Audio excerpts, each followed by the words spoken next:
ನಮಸ್ತೆ.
ಎಲ್ಲರಿಗೂ ಸಂಜೆಯ ಶುಭಾಶಯಗಳು.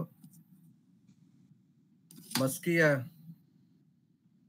ಭಂಡಾರ ಪ್ರಕಾಶನದವರು ಕಾವ್ಯ ಕರ್ನಾಟಕ 100 ಎಂಬ ಮಾಲಿಕೆಯಲ್ಲಿ ಪ್ರಾಯೋಗಿಕ ವಿಮರ್ಶೆಯ ಆನ್ಲೈನ್ ಉಪನ್ಯಾಸ ಸರಣಿ ಕಾರ್ಯಕ್ರಮವನ್ನು ಬಹಳ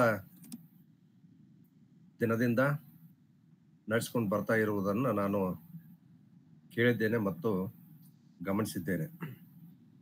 ಇವತ್ತು ಕನ್ನಡ ಸಾಹಿತ್ಯ ಅತ್ಯಂತ ಸಂಕೀರ್ಣವಾಗಿ ನಡೀತಾ ಇದೆ. ಯಾವುದೇ ಒಂದು ಪ್ರಕಾರ ಆಗಲಿ, ಯಾವುದೇ ಒಂದು ವಿಷಯ ಆಗಲಿ,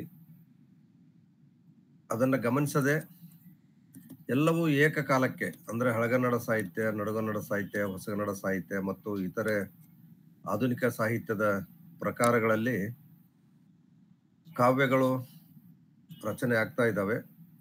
ಆ ಹಿನ್ನೆಲೆಯಲ್ಲಿ ಮಸ್ಕಿಯ ಭಂಡಾರ ಪ್ರಕಾಶನದ ಬಳಗದವರಾಗಿರ್ತಕ್ಕಂಥ ಬಸವರಾಜ್ ಕೋಡಗಂಟಿ ಮತ್ತು ಅವರ ಎಲ್ಲ ಪದಾಧಿಕಾರಿಗಳು ಇಂಥ ಒಂದು ಕಾವ್ಯಗಳ ಪ್ರಾಯೋಗಿಕ ವಿಮರ್ಶೆ ಎನ್ನುವಂಥ ಒಂದು ಕಾರ್ಯಕ್ರಮವನ್ನು ಹಮ್ಮಿಕೊಂಡಿರುವಂಥದ್ದು ಬಹಳ ಸ್ವಾಗತಾರ್ಹವಾಗಿರುವಂಥದ್ದು. ಇವತ್ತು ನಮ್ಮ ಪದವಿ ಕಾಲೇಜಿನ ವಿದ್ಯಾರ್ಥಿಗಳಿಗೆ ಅಥವಾ PUC ಕಾಲೇಜಿನ ವಿದ್ಯಾರ್ಥಿಗಳಿಗೆ ಅಷ್ಟೇ ಏಕೆ, ಸ್ನಾತಕೋತ್ತರ ವಿದ್ಯಾರ್ಥಿಗಳಿಗೂ ಹಳಗನ್ನಡ ಸಾಹಿತ್ಯ ಅಂತಂದರೆ ಸ್ವಲ್ಪ ಬೇಸರ, ಅದರ ಬಗ್ಗೆ ತಿಳಿದುಕೊಳ್ಳುವಂಥ ಒಂದು ಪ್ರಯತ್ನವನ್ನು ಮಾಡುತ್ತಿಲ್ಲ. ಈ ಒಂದು ವಿದ್ಯಾರ್ಥಿಗಳನ್ನು ಗಮನದಲ್ಲಿಟ್ಕೊಂಡು ವಿದ್ಯಾರ್ಥಿಗಳಲ್ಲಿ ಹಳಗನ್ನಡ ಸಾಹಿತ್ಯ, ನಡುಗನ್ನಡ ಸಾಹಿತ್ಯ, ಕಾವ್ಯಗಳು, ಕವಿಗಳು ಮತ್ತು ಅವರು ರಚನೆ ಮಾಡಿರ್ತಕ್ಕಂಥ ಅನೇಕ ವೈವಿಧ್ಯಪೂರ್ಣವಾಗಿರ್ತಕ್ಕಂಥ ಕಾವ್ಯಗಳಲ್ಲಿ ಮಹತ್ವವೆಂದು ಕಂಡುಬಂದಂಥ ಕೃತಿಗಳನ್ನು ಪರಿಚಯ ಮಾಡುವಂಥದ್ದು, ವಿಮರ್ಶೆಗೆ ಒಳಪಡಿಸುವಂಥದ್ದು ಮತ್ತು ಈವರೆಗೆ ಆಯಾ ಕಾವ್ಯಗಳನ್ನು ಕುರಿತಂತೆ ಏನೇನೋ ಅಧ್ಯಯನಗಳು ನಡೆದಿವೆ, ಆ ಅಧ್ಯಯನಗಳ ಮುಂದುವರಿಕೆಯಾಗಿ ಇವತ್ತು ಇಂಥ ಒಂದು ಕಾರ್ಯಕ್ರಮವನ್ನು ಹಮ್ಮಿಕೊಂಡಿರುವಂಥದ್ದು ಬಹಳ ಉಪಯುಕ್ತಕಾರಿಯಾಗಿರುವಂಥದ್ದು ಅನ್ನುವಂಥದ್ದನ್ನು ಮೊದಲಿಗೆ ಈ ಸಂದರ್ಭದಲ್ಲಿ ಹೇಳ್ತಾ, ಈ ಒಂದು ಮಾಲಿಕೆಯಲ್ಲಿ ಬಸವರಾಜ್ ಕೋಡಗಂಟಿ ಅವರು ಪುಲಿಗೆರೆ ಸೋಮನಾಥನ ಸೋಮೇಶ್ವರ ಶತಕ ಈ ಕೃತಿಯನ್ನು ಕುರಿತಂತೆ ತಾವು ಮಾತನಾಡಬೇಕನ್ನುವಂಥ ಒಂದು ಮಾತನ್ನು ಹೇಳಿದಾಗ ನನಗೂ ತುಂಬ ಸಂತೋಷವಾಯಿತು. ಯಾಕಂತಂದ್ರೆ ಇವು ಒಂದು ಅವಕಾಶಗಳು ನಮಗೆ ಕಾವ್ಯಗಳನ್ನ ಓದ್ಲಿಕ್ಕೆ, ಕಾವ್ಯದ ಮಹತ್ವವನ್ನ ಅರಿತುಕೊಳ್ಳಿಕ್ಕೆ, ಅದರ ಮಹತ್ವವನ್ನ ತಿಳಿದುಕೊಳ್ಳಿಕ್ಕೆ ನಮಗೂ ತುಂಬಾ ಸಹಾಯಕಾರಿ ಆಗ್ತವೆ. ಆ ಹಿನ್ನೆಲೆಯಲ್ಲಿ ನಾನು ಒಪ್ಕೊಂಡಿದ್ದೆ. ಆ ಒಂದು ಈಗಾಗಲೇ ಇದು ಹಿಂದೆ ನಡಿಬೇಕಾಯ್ತು ಅಂತ ಅನಿಸ್ತದ, ಬಟ್ ಬೇರೆ ಬೇರೆ ಕಾರಣಗಳಿಂದ ಲೇಟ್ ಆಯ್ತು. ಇರ್ಲಿ, ಅದೇನೇ ಇರ್ಲಿ. ಇವತ್ತು ಪುಲಿಗೆರೆ ಸೋಮನಾಥನ ಸೋಮೇಶ್ವರ ಶತಕದ ಬಗ್ಗೆ ಕೆಲವೊಂದಿಷ್ಟು ವಿಚಾರಗಳನ್ನ ತಮ್ಮೊಂದಿಗೆ ಹಂಚಿಕೊಳ್ಳಿಕ್ಕೆ ನಾನು ತುಂಬಾ ಸಂತೋಷವನ್ನ ಪಡ್ತಾ ಇದ್ದೇನೆ. ನೇರವಾಗಿ ಈಗ ಈ ಒಂದು ಕಾವ್ಯದ ಸ್ವರೂಪ, ಕಾವ್ಯವನ್ನು ರಚನೆ ಮಾಡಿದಂತ ಪುಲಿಗೆರೆ ಸೋಮನಾಥನ ಕೆಲವು ವಿಚಾರಗಳು ಮತ್ತು ಪುಲಿಗೆರೆ ಸೋಮನಾಥ ಕವಿ ಎಷ್ಟೊಂದು ತನ್ನ ಕಾಲಘಟ್ಟದಲ್ಲಿರ್ತಕ್ಕಂಥ ಅನೇಕ ಸಂಗತಿಗಳನ್ನ ಗಮನಿಸಿ ಆತ ಈ ಕಾವ್ಯವನ್ನ ಹೆಣೆದಿದ್ದಾನೆ ಅನ್ನುವಂಥದ್ದು ಬಹಳ ಮುಖ್ಯವಾದಂತ ಸಂಗತಿ. ಯಾಕಂತಂದ್ರೆ ರಾಜನೀತಿ ಆಗಿರ್ಬೋದು, ಅಥವಾ ಸಮಾಜದಲ್ಲಿರ್ತಕ್ಕಂಥ ಅಂಕುಡೊಂಕುಗಳಾಗಿರ್ಬೋದು, ಅಥವಾ ಇನ್ನೂ ಬೇರೆ ಬೇರೆ ಸಂದರ್ಭಗಳನ್ನ ಗಮನಿಸಿ ಆತ ಕಾವ್ಯವನ್ನ ಹೆಣೆದಿದ್ದಾನೆ ಅನ್ನುವಂಥದ್ದು ಬಹಳ ಮುಖ್ಯವಾಗಿರುವಂಥದ್ದು. ಇಂಥ ಕಾವ್ಯಗಳ ಸ್ವರೂಪದಲ್ಲಿ ಅಥವಾ ಇಂಥ ಸ್ವರೂಪದಲ್ಲಿ ಅನೇಕ ಕಾವ್ಯಗಳು ನಮ್ಮಲ್ಲಿ ಬಂದಿದ್ದಾವೆ. ಸೋಮೇಶ್ವರ ಶತಕ ಹೆಸರು ಕೇಳಿದ್ರೆ ಇದು ಯಾವುದೋ ಒಂದು ಆಧ್ಯಾತ್ಮಿಕ ವಿಷಯ ಅಥವಾ ದೇವರ ಸ್ತುತಿ ಅಥವಾ ಪ್ರಾರ್ಥನೆ ರೂಪದ ಕಾವ್ಯ ಇರಬಹುದು ಅಂತ ನಮ್ಗೆ ಅನಿಸ್ತದ ಮೇಲ್ನೋಟಕ್ಕೆ. ಬಟ್ ಅದನ್ನ ನಾವು ಅಭ್ಯಾಸ ಮಾಡಿದಾಗ ಬಹಳಷ್ಟು ಸಂಗತಿಗಳು ನಮಗೆ ಇದರಿಂದ ಗೊತ್ತಾಗ್ತವೆ. ಮತ್ತು ನಾವು ವ್ಯಕ್ತಿಗಳಾಗಿರ್ಬೋದು, ಸಮಾಜ ಆಗಿರ್ಬೋದು, ಅಥವಾ ದೇಶ ಆಗಿರ್ಬೋದು, ಹೇಗೆ ಅದನ್ನ ಸರಿಯಾದ ರೀತಿಯಲ್ಲಿ ಮುನ್ನಡೆಸಬೇಕು ಅನ್ನಲಿಕ್ಕೆ ಅನೇಕ ನೀತಿ ಪರವಾದಂತ ಮಾತುಗಳು ಇದರಲ್ಲಿ ದಾಖಲಿಸಿವೆ. ಈ ಒಂದು ಅಂಶಗಳನ್ನ ಗಮನಿಸಿಕೊಂಡು ಸೋಮೇಶ್ವರ ಶತಕ ಅನ್ನುವಂಥದ್ದನ್ನ ನಾನು ಸುಮ್ಮನೆ ಗೂಗಲ್ ನಲ್ಲಿ ಸರ್ಚ್ ಮಾಡಿದಾಗ ಎಷ್ಟೊಂದು ಇದು ನಮ್ಮ ಪ್ರಾಥಮಿಕ ಮತ್ತು ಪ್ರೌಢಶಾಲೆ, ಪದವಿ ಕಾಲೇಜು ಮತ್ತು PUC ಕಾಲೇಜಿನ ವಿದ್ಯಾರ್ಥಿಗಳಿಗೆ ನಿರಂತರವಾಗಿ ಪಠ್ಯವಾಗ್ತಾ ಇದು ಬಂದಿದೆ ಅನ್ನುವಂಥದ್ದು ನನ್ನ ಗಮನಕ್ಕೆ ಬಂತು. ವಿಶೇಷವಾಗಿ ಪ್ರಾಥಮಿಕ ಶಾಲೆಯಲ್ಲಿ, ಪ್ರೌಢಶಾಲೆಯಲ್ಲಿ ಸೋಮೇಶ್ವರ ಶತಕವನ್ನ ಕಡ್ಡಾಯವಾಗಿ ಅದನ್ನ ಪಠ್ಯಕ್ಕೆ ಇಡಲಾಗಿದೆ ಅನ್ನುವಂಥದ್ದು ಸಹಿತ ಗೊತ್ತಾಗ್ತದೆ. ಸುಮಾರು ಒಂದು 7-8 ಪದ್ಯಗಳನ್ನ ಆಯ್ಕೆ ಮಾಡಿಕೊಂಡು ಅದರ ಸ್ವರೂಪದ ಬಗ್ಗೆ ವಿದ್ಯಾರ್ಥಿಗಳಿಗೆ ತಿಳಿ ಹೇಳುವಂಥದ್ದು ಮಾಡಿದ್ದಾರೆ ಅನ್ನುವಂಥದ್ದು ನಮಗೆ ಗೊತ್ತಾಗ್ತದೆ. ಗೂಗಲ್ ನಲ್ಲಿ ವಿಶೇಷವಾಗಿ ಪ್ರೌಢಶಾಲಾ ಶಿಕ್ಷಕರು ಇದ್ರ ಬಗ್ಗೆ ಅನೇಕರು ಒಂದೊಂದು ಪದ್ಯವನ್ನು ಇಟ್ಕೊಂಡು ವಿಮರ್ಶೆ ಮಾಡಿರುವಂಥದ್ದು, ಪರಿಚಯ ಮಾಡಿಸಿರುವಂಥದ್ದು, ವಿದ್ಯಾರ್ಥಿಗಳ ಒಂದು ಓದಿಗೆ ಸಹಾಯಕಾರಿಯಾಗುವ ಹಾಗೆ ಮಾಡಿದ್ದಾರೆ ಅನ್ನುವಂಥದ್ದು ನಮಗೆ ಗೊತ್ತಾಗ್ತದೆ. ಈ ಹಿನ್ನೆಲೆಯಲ್ಲಿ ನೋಡಿದಾಗ ಕನ್ನಡ ಸಾಹಿತ್ಯವು ತನ್ನ ರೂಪ, ಸ್ವರೂಪ, ಭಾಷೆ, ಛಂದಸ್ಸು, ವಸ್ತು ವೈವಿಧ್ಯತೆ, ವಿಶಿಷ್ಟತೆ ಕಾರಣವಾಗಿ ಪ್ರಸಿದ್ಧಿಯನ್ನು ಹೊಂದ್ಕೊಂಡು ಬಂದಿದೆ ಅನ್ನುವಂಥದ್ದು ನಮಗೆ ಗೊತ್ತಾಗ್ತದೆ. ಹಲ್ಮಿಡಿ ಶಾಸನದಿಂದ ಹಿಡಿದು ಈವರೆಗಿನ ಒಟ್ಟು ಸಾಹಿತ್ಯವನ್ನು ನಾವು ಗಮನಿಸಿದಾಗ ಅತ್ಯಂತ ವೈವಿಧ್ಯಪೂರ್ಣವಾದಂತ, ವಿಶಿಷ್ಟಪೂರ್ಣವಾದಂತ ವಿವಿಧ ಆಯಾಮಗಳಿಂದ ನಮ್ಮ ಕವಿಗಳು ಕಾವ್ಯಗಳನ್ನ ರಚನೆ ಮಾಡ್ಕೊಂಡು ಬಂದಿದ್ದಾರೆ. ಕಾಲ ಕಾಲಕ್ಕೆ ಮತ್ತು ಆಯಾ ವರ್ತಮಾನಕ್ಕೆ ಸಂಬಂಧಿಸಿದಂತೆ, ಆಯಾ ಕಾಲಕ್ಕೆ ಸಂಬಂಧಿಸಿದಂತೆ ಸಮಾಜದಲ್ಲಿ ನಡೆದಿರುವಂತಹ ಅನೇಕ ಸಂದರ್ಭಗಳನ್ನ, ಸನ್ನಿವೇಶಗಳನ್ನ ತಮ್ಮ ಕಾವ್ಯದ ವಸ್ತುವನ್ನಾಗಿ ಮಾಡ್ಕೊಂಡು ಬಂದಿದ್ದಾರೆ ಅನ್ನುವಂಥದ್ದು ನಮಗೆ ಗೊತ್ತಾಗ್ತದೆ. ಯಾಕಂತಂದ್ರೆ ಈ ಒಂದು ಕನ್ನಡ ಸಾಹಿತ್ಯವು ಅದರ ವಸ್ತು ವೈಶಿಷ್ಟ್ಯತೆಯನ್ನು ಗಮನಿಸಿದಾಗ ತುಂಬಾ ವ್ಯಾಪಕವಾಗಿ ಇದೆ ಅನ್ನುವಂಥದ್ದು ನಮಗೆ ಗೊತ್ತಾಗ್ತದೆ. ಅದು ಚಂಪು ಕಾವ್ಯಗಳಾಗಿರ್ಬೋದು. ಚಂಪು ಕಾವ್ಯಗಳನ್ನ ಗಮನಿಸಿದಾಗ ನಮಗೆ ಮಹಾಭಾರತ, ರಾಮಾಯಣ, ಭಗವದ್ಗೀತೆ, ಜೈನ ತೀರ್ಥಂಕರರ ಚರಿತ್ರೆಗಳನ್ನ ಮರು ರಚನೆ ಮಾಡುವಂತ ಒಂದು ಹಿನ್ನೆಲೆಯಲ್ಲಿ ಅನೇಕ ಕಾವ್ಯಗಳು ಬಂದಿರುವಂತದ್ದು. ನಂತರದಲ್ಲಿ ವಚನಕಾರರು ಸಮಾಜದಲ್ಲಿ ನಡೆದಿರುವಂತಹ ಅನೇಕ ವಿಚಾರಗಳನ್ನ ವಚನಗಳ ಮುಖಾಂತರ ಪ್ರಸ್ತುತಪಡಿಸುವಂತದ್ದಾಗಿರ್ಬೋದು. ಮುಂದೆ ಬಂದಿರತಕ್ಕಂತ ಹರಿಹರ ಕವಿ ಆಗಿರ್ಬೋದು, ಒಂದು ಶಿವನ ಒಂದು ಲೀಲೆಗಳನ್ನ ಹೇಳುವಂತದ್ದಾಗಿರ್ಬೋದು, ಗಿರಿಜಾ ಕಲ್ಯಾಣ ಆಗಿರ್ಬೋದು, ಅಥವಾ ಹರಿಹರನ ರಗಳೆಗಳಾಗಿರ್ಬೋದು, ಶಿವಶರಣರ ಚರಿತ್ರೆಗಳನ್ನ ನಿರೂಪಣೆ ಮಾಡುವಂತದ್ದಾಗಿರ್ಬೋದು. ಹಾಗೆ ಮುಂದೆ ಬಂದರೆ ನಮಗೆ ಷಟ್ಪದಿ ಸಾಹಿತ್ಯದಲ್ಲಂತೂ ಸಾಕಷ್ಟು ಕಾವ್ಯಗಳು ವೈವಿಧ್ಯಪೂರ್ಣವಾಗಿ ಬಂದಿವೆ ಅನ್ನುವಂಥದ್ದು ನಮಗೆ ಗೊತ್ತಾಗ್ತದೆ. ಸಾಂಗತ್ಯ ಸಾಹಿತ್ಯದ ಪ್ರಕಾರದಲ್ಲಿಯೂ ಅನೇಕ ಕಾವ್ಯಗಳು ಬಂದಿದ್ದಾವೆ. ಇದರ ಮಧ್ಯದಲ್ಲಿ ಅನೇಕ ಚಿಕ್ಕದಾದ ಕಥಾವಸ್ತುವನ್ನ ಅನುಸರಿಸಿ, ಕಥಾವಸ್ತುವನ್ನ ಗಮನಿಸಿ ಕಾವ್ಯಗಳನ್ನ ರಚನೆ ಮಾಡಿದ್ದಾರೆ ಅನ್ನುವಂಥದ್ದು ನಮ್ಮ ಗಮನಕ್ಕೆ ಬರ್ತದೆ.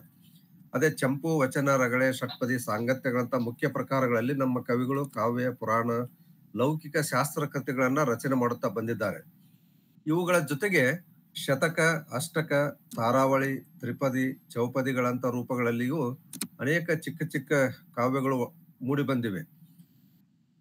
ಅವುಗಳಿಗೆ ನಾವೇನಂತ ಕರಿತೇವೆ ಅಂತ ಲಘು ಸಾಹಿತ್ಯ ಅಂತ ಕರಿತೇವೆ.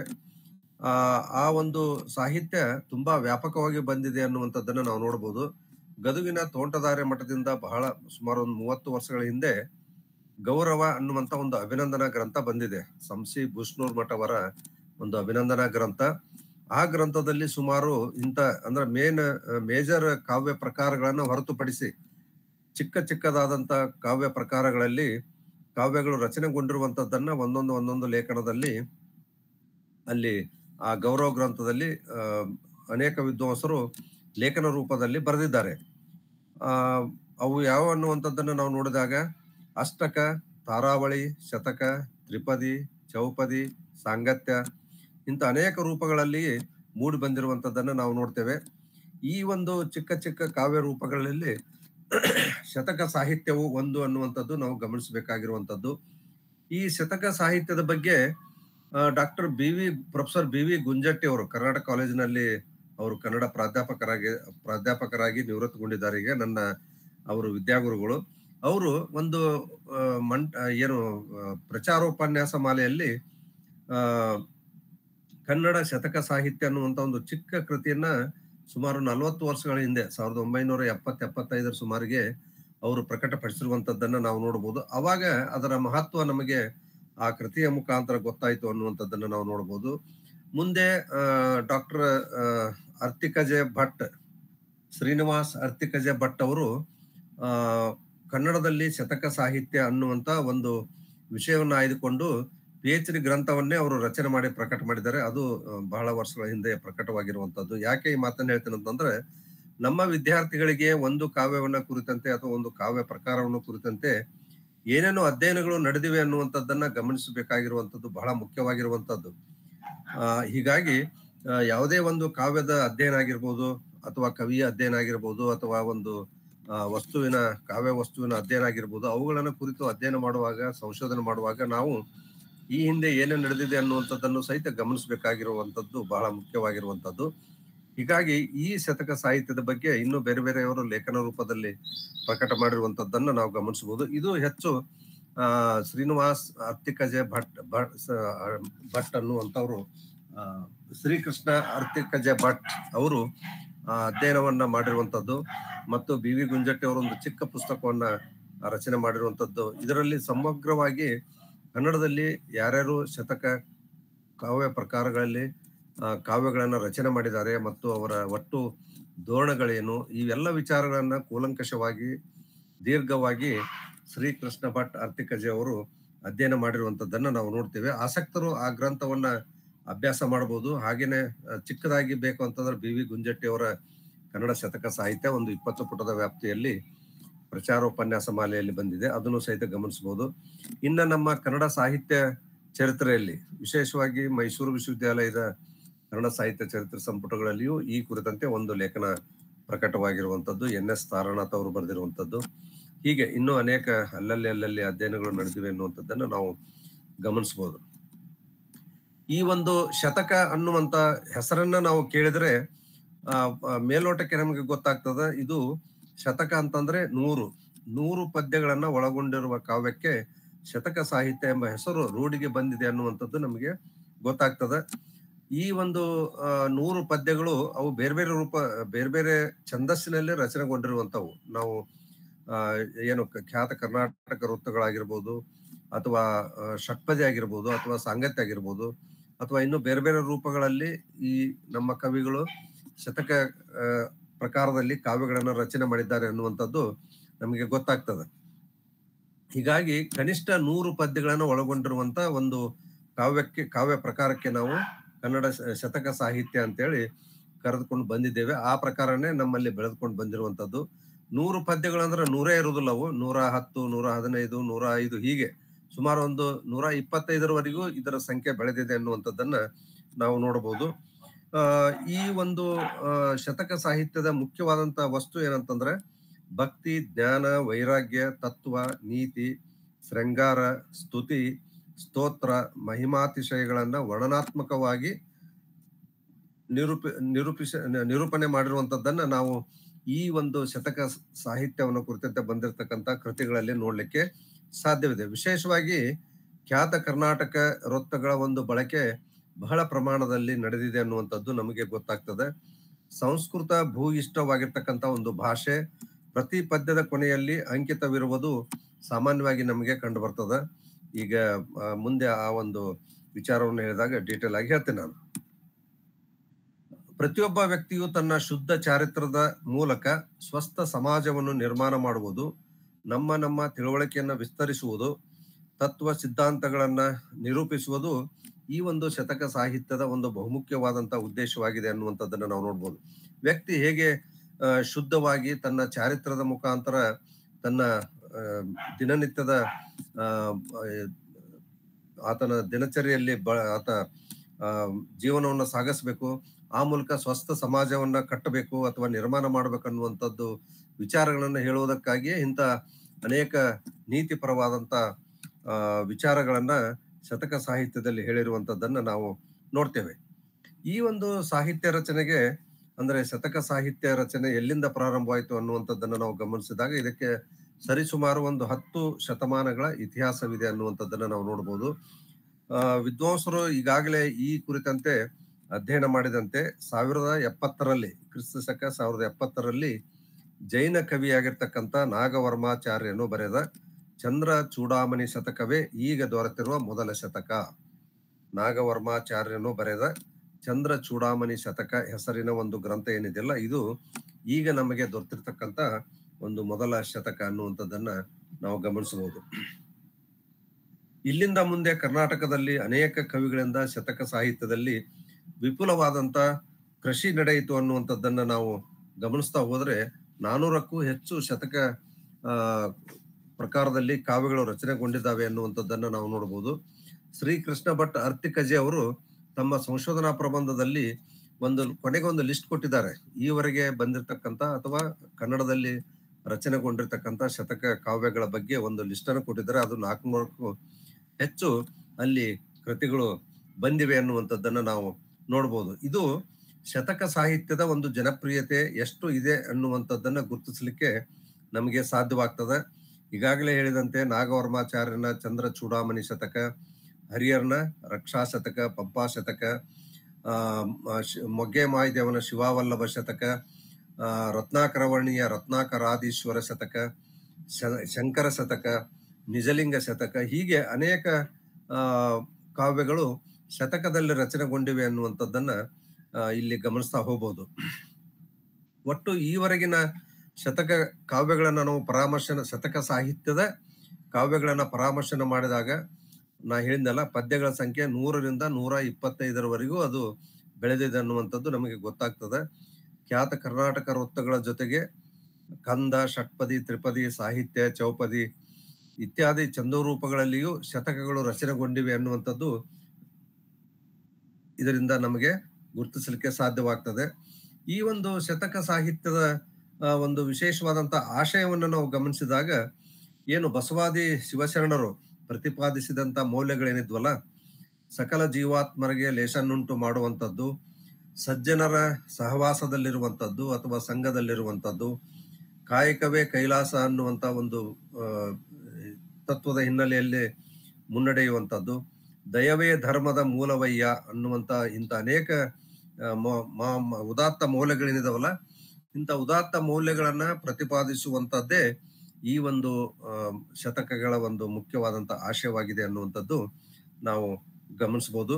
ಈಗ ನೇರವಾಗಿ ಇದು ಒಂದು ಹಿನ್ನೆಲೆಯಾಗಿ ಶತಕ ಸಾಹಿತ್ಯ ಅದು ಎಲ್ಲಿಂದ ಪ್ರಾರಂಭವಾಯಿತು, ಅದರ ಸ್ವರೂಪ ಅಥವಾ ಅದರ ಲಕ್ಷಣ ಮತ್ತು ಯಾರ್ಯಾರು ಶತಕ ಸಾಹಿತ್ಯದಲ್ಲಿ ಕೃತಿಗಳನ್ನ ರಚನೆ ಮಾಡಿದ್ದಾರೆ ಪ್ರಮುಖವಾಗಿ ಅನ್ನುವಂತ ಒಂದು ವಿವರವನ್ನ ನೋಡಿದ ಮೇಲೆ ಈಗ ನಾವು ನೇರವಾಗಿ ಪುಲಿಗೆರೆ ಸೋಮನಾಥನ ಸೋಮೇಶ್ವರ ಶತಕ ಒಂದು ಅದರ ರಚನಾಕಾರರ ಕೆಲವು ವಿಚಾರಗಳನ್ನ ತಿಳಿದುಕೊಳ್ಳೋಣ. ಅದ್ರ ಜೊತೆಗೆ ಈ ಒಂದು ಕೃತಿಯ ರೂಪ, ಸ್ವರೂಪ, ಮಹತ್ವ, ವಿಷಯ ವಸ್ತು ಕುರಿತು ಕೆಲವು ವಿಚಾರಗಳನ್ನ ನಾವು ಈಗ ನೋಡೋಣ. ಮೊದಲಿಗೆ ಕವಿಯ ಇತಿವೃತ್ತವನ್ನ ನೋಡುವುದಾದರೆ, ಯಾಕಂತಂದ್ರೆ ಕೆಲವು ಇಂಥ ಕಾವ್ಯಗಳನ್ನ ಬರೆದಿರ್ತಕ್ಕಂಥ ಅಥವಾ ಚಿಕ್ಕ ಚಿಕ್ಕ ಕಾವ್ಯಗಳನ್ನ ಬರೆದಿರ್ತಕ್ಕಂಥ ಕವಿಗಳ ಬಗ್ಗೆ ನಮಗೆ ಪರಿಪೂರ್ಣವಾದಂತ ಮಾಹಿತಿ ಸಿಗೋದಿಲ್ಲ. ಅವರ ವೈಯಕ್ತಿಕ ವಿಚಾರಗಳಾಗಿರ್ಬೋದು, ಅವರ ಸ್ಥಳ ಆಗಿರ್ಬೋದು, ಅವರ ಕಾಲ ಆಗಿರ್ಬೋದು, ಅಥವಾ ಅವರು ಯಾಕೆ ಆ ಕಾವ್ಯವನ್ನ ರಚನೆ ಮಾಡಿದ್ರು ಅನ್ನಲಿಕ್ಕೆ ನಮ್ಗೆ ಯಾವುದೇ ಮಾಹಿತಿಗಳು ಸಿಗೋದಿಲ್ಲ. ಹಾಗೇನೆ ಇಲ್ಲಿ ಪುಲಿಗೆರೆ ಸೋಮನಾಥನ ಒಂದು ವಿಚಾರಗಳ ಬಗ್ಗೆಯೂ ಹೇಳಿದಾಗ ಕೆಲವೊಂದಿಷ್ಟು ವಿಚಾರಗಳು ನಮಗೆ ಗೊತ್ತಾಗ್ತದೆ.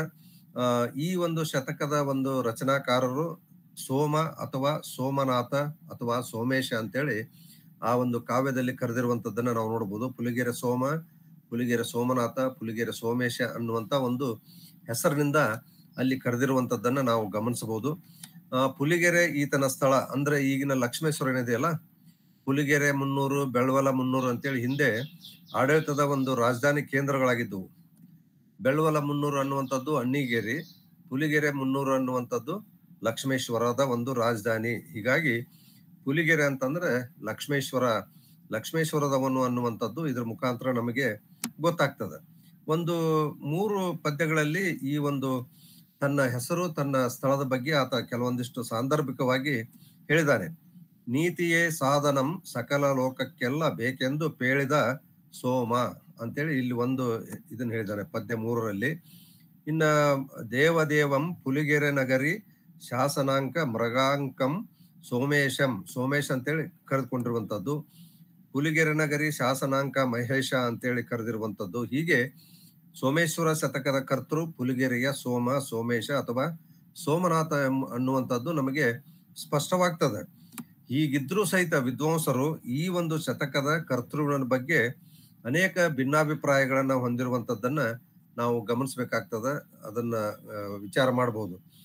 ಆರ್ ನರಸಿಂಹಾಚಾರ್ಯ ಅವರು ಕರ್ನಾಟಕ ಕವಿಚರಿತೆಯ 3 ಬೃಹತ್ ಸಂಪುಟಗಳನ್ನು ಏನ್ ರಚನೆ ಮಾಡಿದಾರಲ್ಲ, ಅದು ನಮ್ಮ ಇಡೀ ಕನ್ನಡ ಸಾಹಿತ್ಯವನ್ನ ಅಭ್ಯಾಸ ಮಾಡಲಿಕ್ಕೆ ಬಹಳ ಮುಖ್ಯವಾದಂತ ಒಂದು ಆಕರ ಗ್ರಂಥ. ಆರ್ ನರಸಿಂಹಾಚಾರ್ಯ ಅವರು ಸತತವಾಗಿ ಅವರ ಜೀವನ ಇಡೀ ಸಮಯವನ್ನ ಅವರು ಕರ್ನಾಟಕ ಕವಿಚರಿತೆ ಸಂಪುಟವನ್ನ ರಚನೆ ಮಾಡಲಿಕ್ಕೆ ಮೀಸಲಿಟ್ಟಿದ್ರು ಅನ್ನುವಂಥದ್ದು ನಮಗೆ ಗೊತ್ತಾಗ್ತದೆ. 1895ರಿಂದ 1929-30 ಅವರು ಈ ಒಂದು 3 ಸಂಪುಟಗಳನ್ನ ರಚನೆ ಮಾಡಲಿಕ್ಕೆ ಸಮಯವನ್ನ ತೆಗೆದುಕೊಂಡಿದ್ರು ಅನ್ನುವಂಥದ್ದನ್ನು ಗಮನಿಸಿದಾಗ ಎಷ್ಟೊಂದು ಪರಿಶ್ರಮ ಪಟ್ಟಿದ್ದಾರೆ ಅನ್ನುವಂಥದ್ದನ್ನ ನಾವು ಗಮನಿಸಬಹುದು. ಆ ಕರ್ನಾಟಕ ಕವಿಚರಿತೆಯ ಒಂದು ಪ್ರಭಾವದಿಂದ, ಪ್ರೇರಣೆಯಿಂದ, ನೆರವಿನಿಂದ ಮುಂದೆ ಬಂದಿರತಕ್ಕಂತ ಅನೇಕರು ಕನ್ನಡ ಸಾಹಿತ್ಯ ಚರಿತ್ರೆಯನ್ನ ರಚನೆ ಮಾಡಿದ್ದಾರೆ ಅನ್ನುವಂಥದ್ದು ನಮ್ಮ ಗಮನದಲ್ಲಿ ಇದೆ. ಆರ್ ನರಸಿಂಹಾಚಾರ್ಯ ಅವರು ಪಾಲ್ಕೊಕ್ಕೆ ಸೋಮಾರಾಧ್ಯ ಎಂದು MG ನಂಜುಂಡಾರಾಧ್ಯ ಅವರು ಈ ಶತಕದ ಒಂದು ಹಸ್ತಪ್ರತಿಯ ಕೊನೆಯಲ್ಲಿ ಬರುವ ಪದ್ಯವೊಂದನ್ನು ಗಮನಿಸಿ ರತ್ನಾಕರವರ್ಣಿ ಎಂದು, ಹಾಗೇನೆ ಪಂಡಿತ್ ಬಿ ಶಿವಮೂರ್ತಿ ಶಾಸ್ತ್ರಿ ಅವರು ಆರ್ ನರಸಿಂಹಾಚಾರ್ಯ ಮತ್ತು ನಂಜುಂಡಾರಾಧ್ಯರ ಅಭಿಪ್ರಾಯವನ್ನು ಅಲ್ಲಿಗೆಳೆದು ಪುಲಿಗೆರೆಯ ಸೋಮನಾಥನೇ ಇದರ ರಚನಾಕಾರ ಅಂತೇಳಿ ಬಿ ಶಿವಮೂರ್ತಿ ಶಾಸ್ತ್ರಿಗಳು ಕೆಲವು ತಮ್ಮ ಲೇಖನಗಳನ್ನ ಬರೆಯುವಂತ ಸಂದರ್ಭದಲ್ಲಿ ಚರ್ಚೆ ಮಾಡಿದ್ದಾರೆ.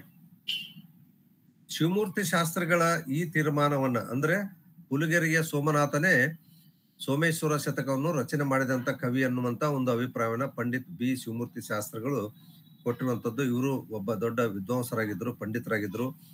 ಇವರ ಈ ತೀರ್ಮಾನವನ್ನ DL ನರಸಿಂಹಾಚಾರ್ಯ ಅವರು ಕನ್ನಡ ಗ್ರಂಥ ಸಂಪಾದನೆ ಅಂತಕ್ಕಂಥ ಒಂದು ಗ್ರಂಥವನ್ನ ಕನ್ನಡಕ್ಕೆ ಏನ್ ಕೊಟ್ರಲ್ಲ, DL ನರಸಿಂಹಾಚಾರ್ಯ ಅವರು, ಕನ್ನಡ ಸಾಹಿತ್ಯ ಚರಿತ್ರೆಯನ್ನ ಕೊಟ್ಟಿರ್ತಕ್ಕಂಥ ರಂಶ್ರೀ ಮುಗುಳಿ ಅವರು, ಹಾಗೇನೆ ಜಾನಪದ ವಿದ್ವಾಂಸರಾಗಿರ್ತಕ್ಕಂಥ MS ಸುಂಕಾಪುರ ಅವರು, ಹಾಗೇನೆ ನಮ್ಮ NS ತಾರಾನಾಥ್ ಅವರು ಮೈಸೂರು ವಿಶ್ವವಿದ್ಯಾಲಯದಲ್ಲಿ ಪ್ರಾಧ್ಯಾಪಕರಾಗಿ ನಿವೃತ್ತರಾಗಿದ್ದಾರಲ್ಲ NS ತಾರಾನಾಥ್ ಅವರು, ಮತ್ತು ಈ ಒಂದು ತ್ರಿಪದಿ ಸಾಹಿತ್ಯದ ಬಗ್ಗೆ ಸಂಶೋಧನೆ ಮಾಡಿದಂತ ಶ್ರೀ ಕೃಷ್ಣ ಭಟ್ ಅರ್ತಿಕಜಿ ಅವರು, ಹಾಗೇನೆ ಡಾಕ್ಟರ್ ವೀರಣ್ಣ ರಾಜೂರ್ ಅವರು ಇತ್ತೀಚೆಗೆ ಅವರು 4 ಶತಕಗಳು ಅಂತೇಳಿ ಒಂದು ಕೃತಿಯನ್ನ ಪ್ರಕಟ ಮಾಡಿದ್ದಾರೆ ಅಭಿವೃದ್ಧಿ ಪ್ರಾಧಿಕಾರದಿಂದ, ಪುಸ್ತಕ ಅಭಿವೃದ್ಧಿ ಪ್ರಾಧಿಕಾರದಿಂದ.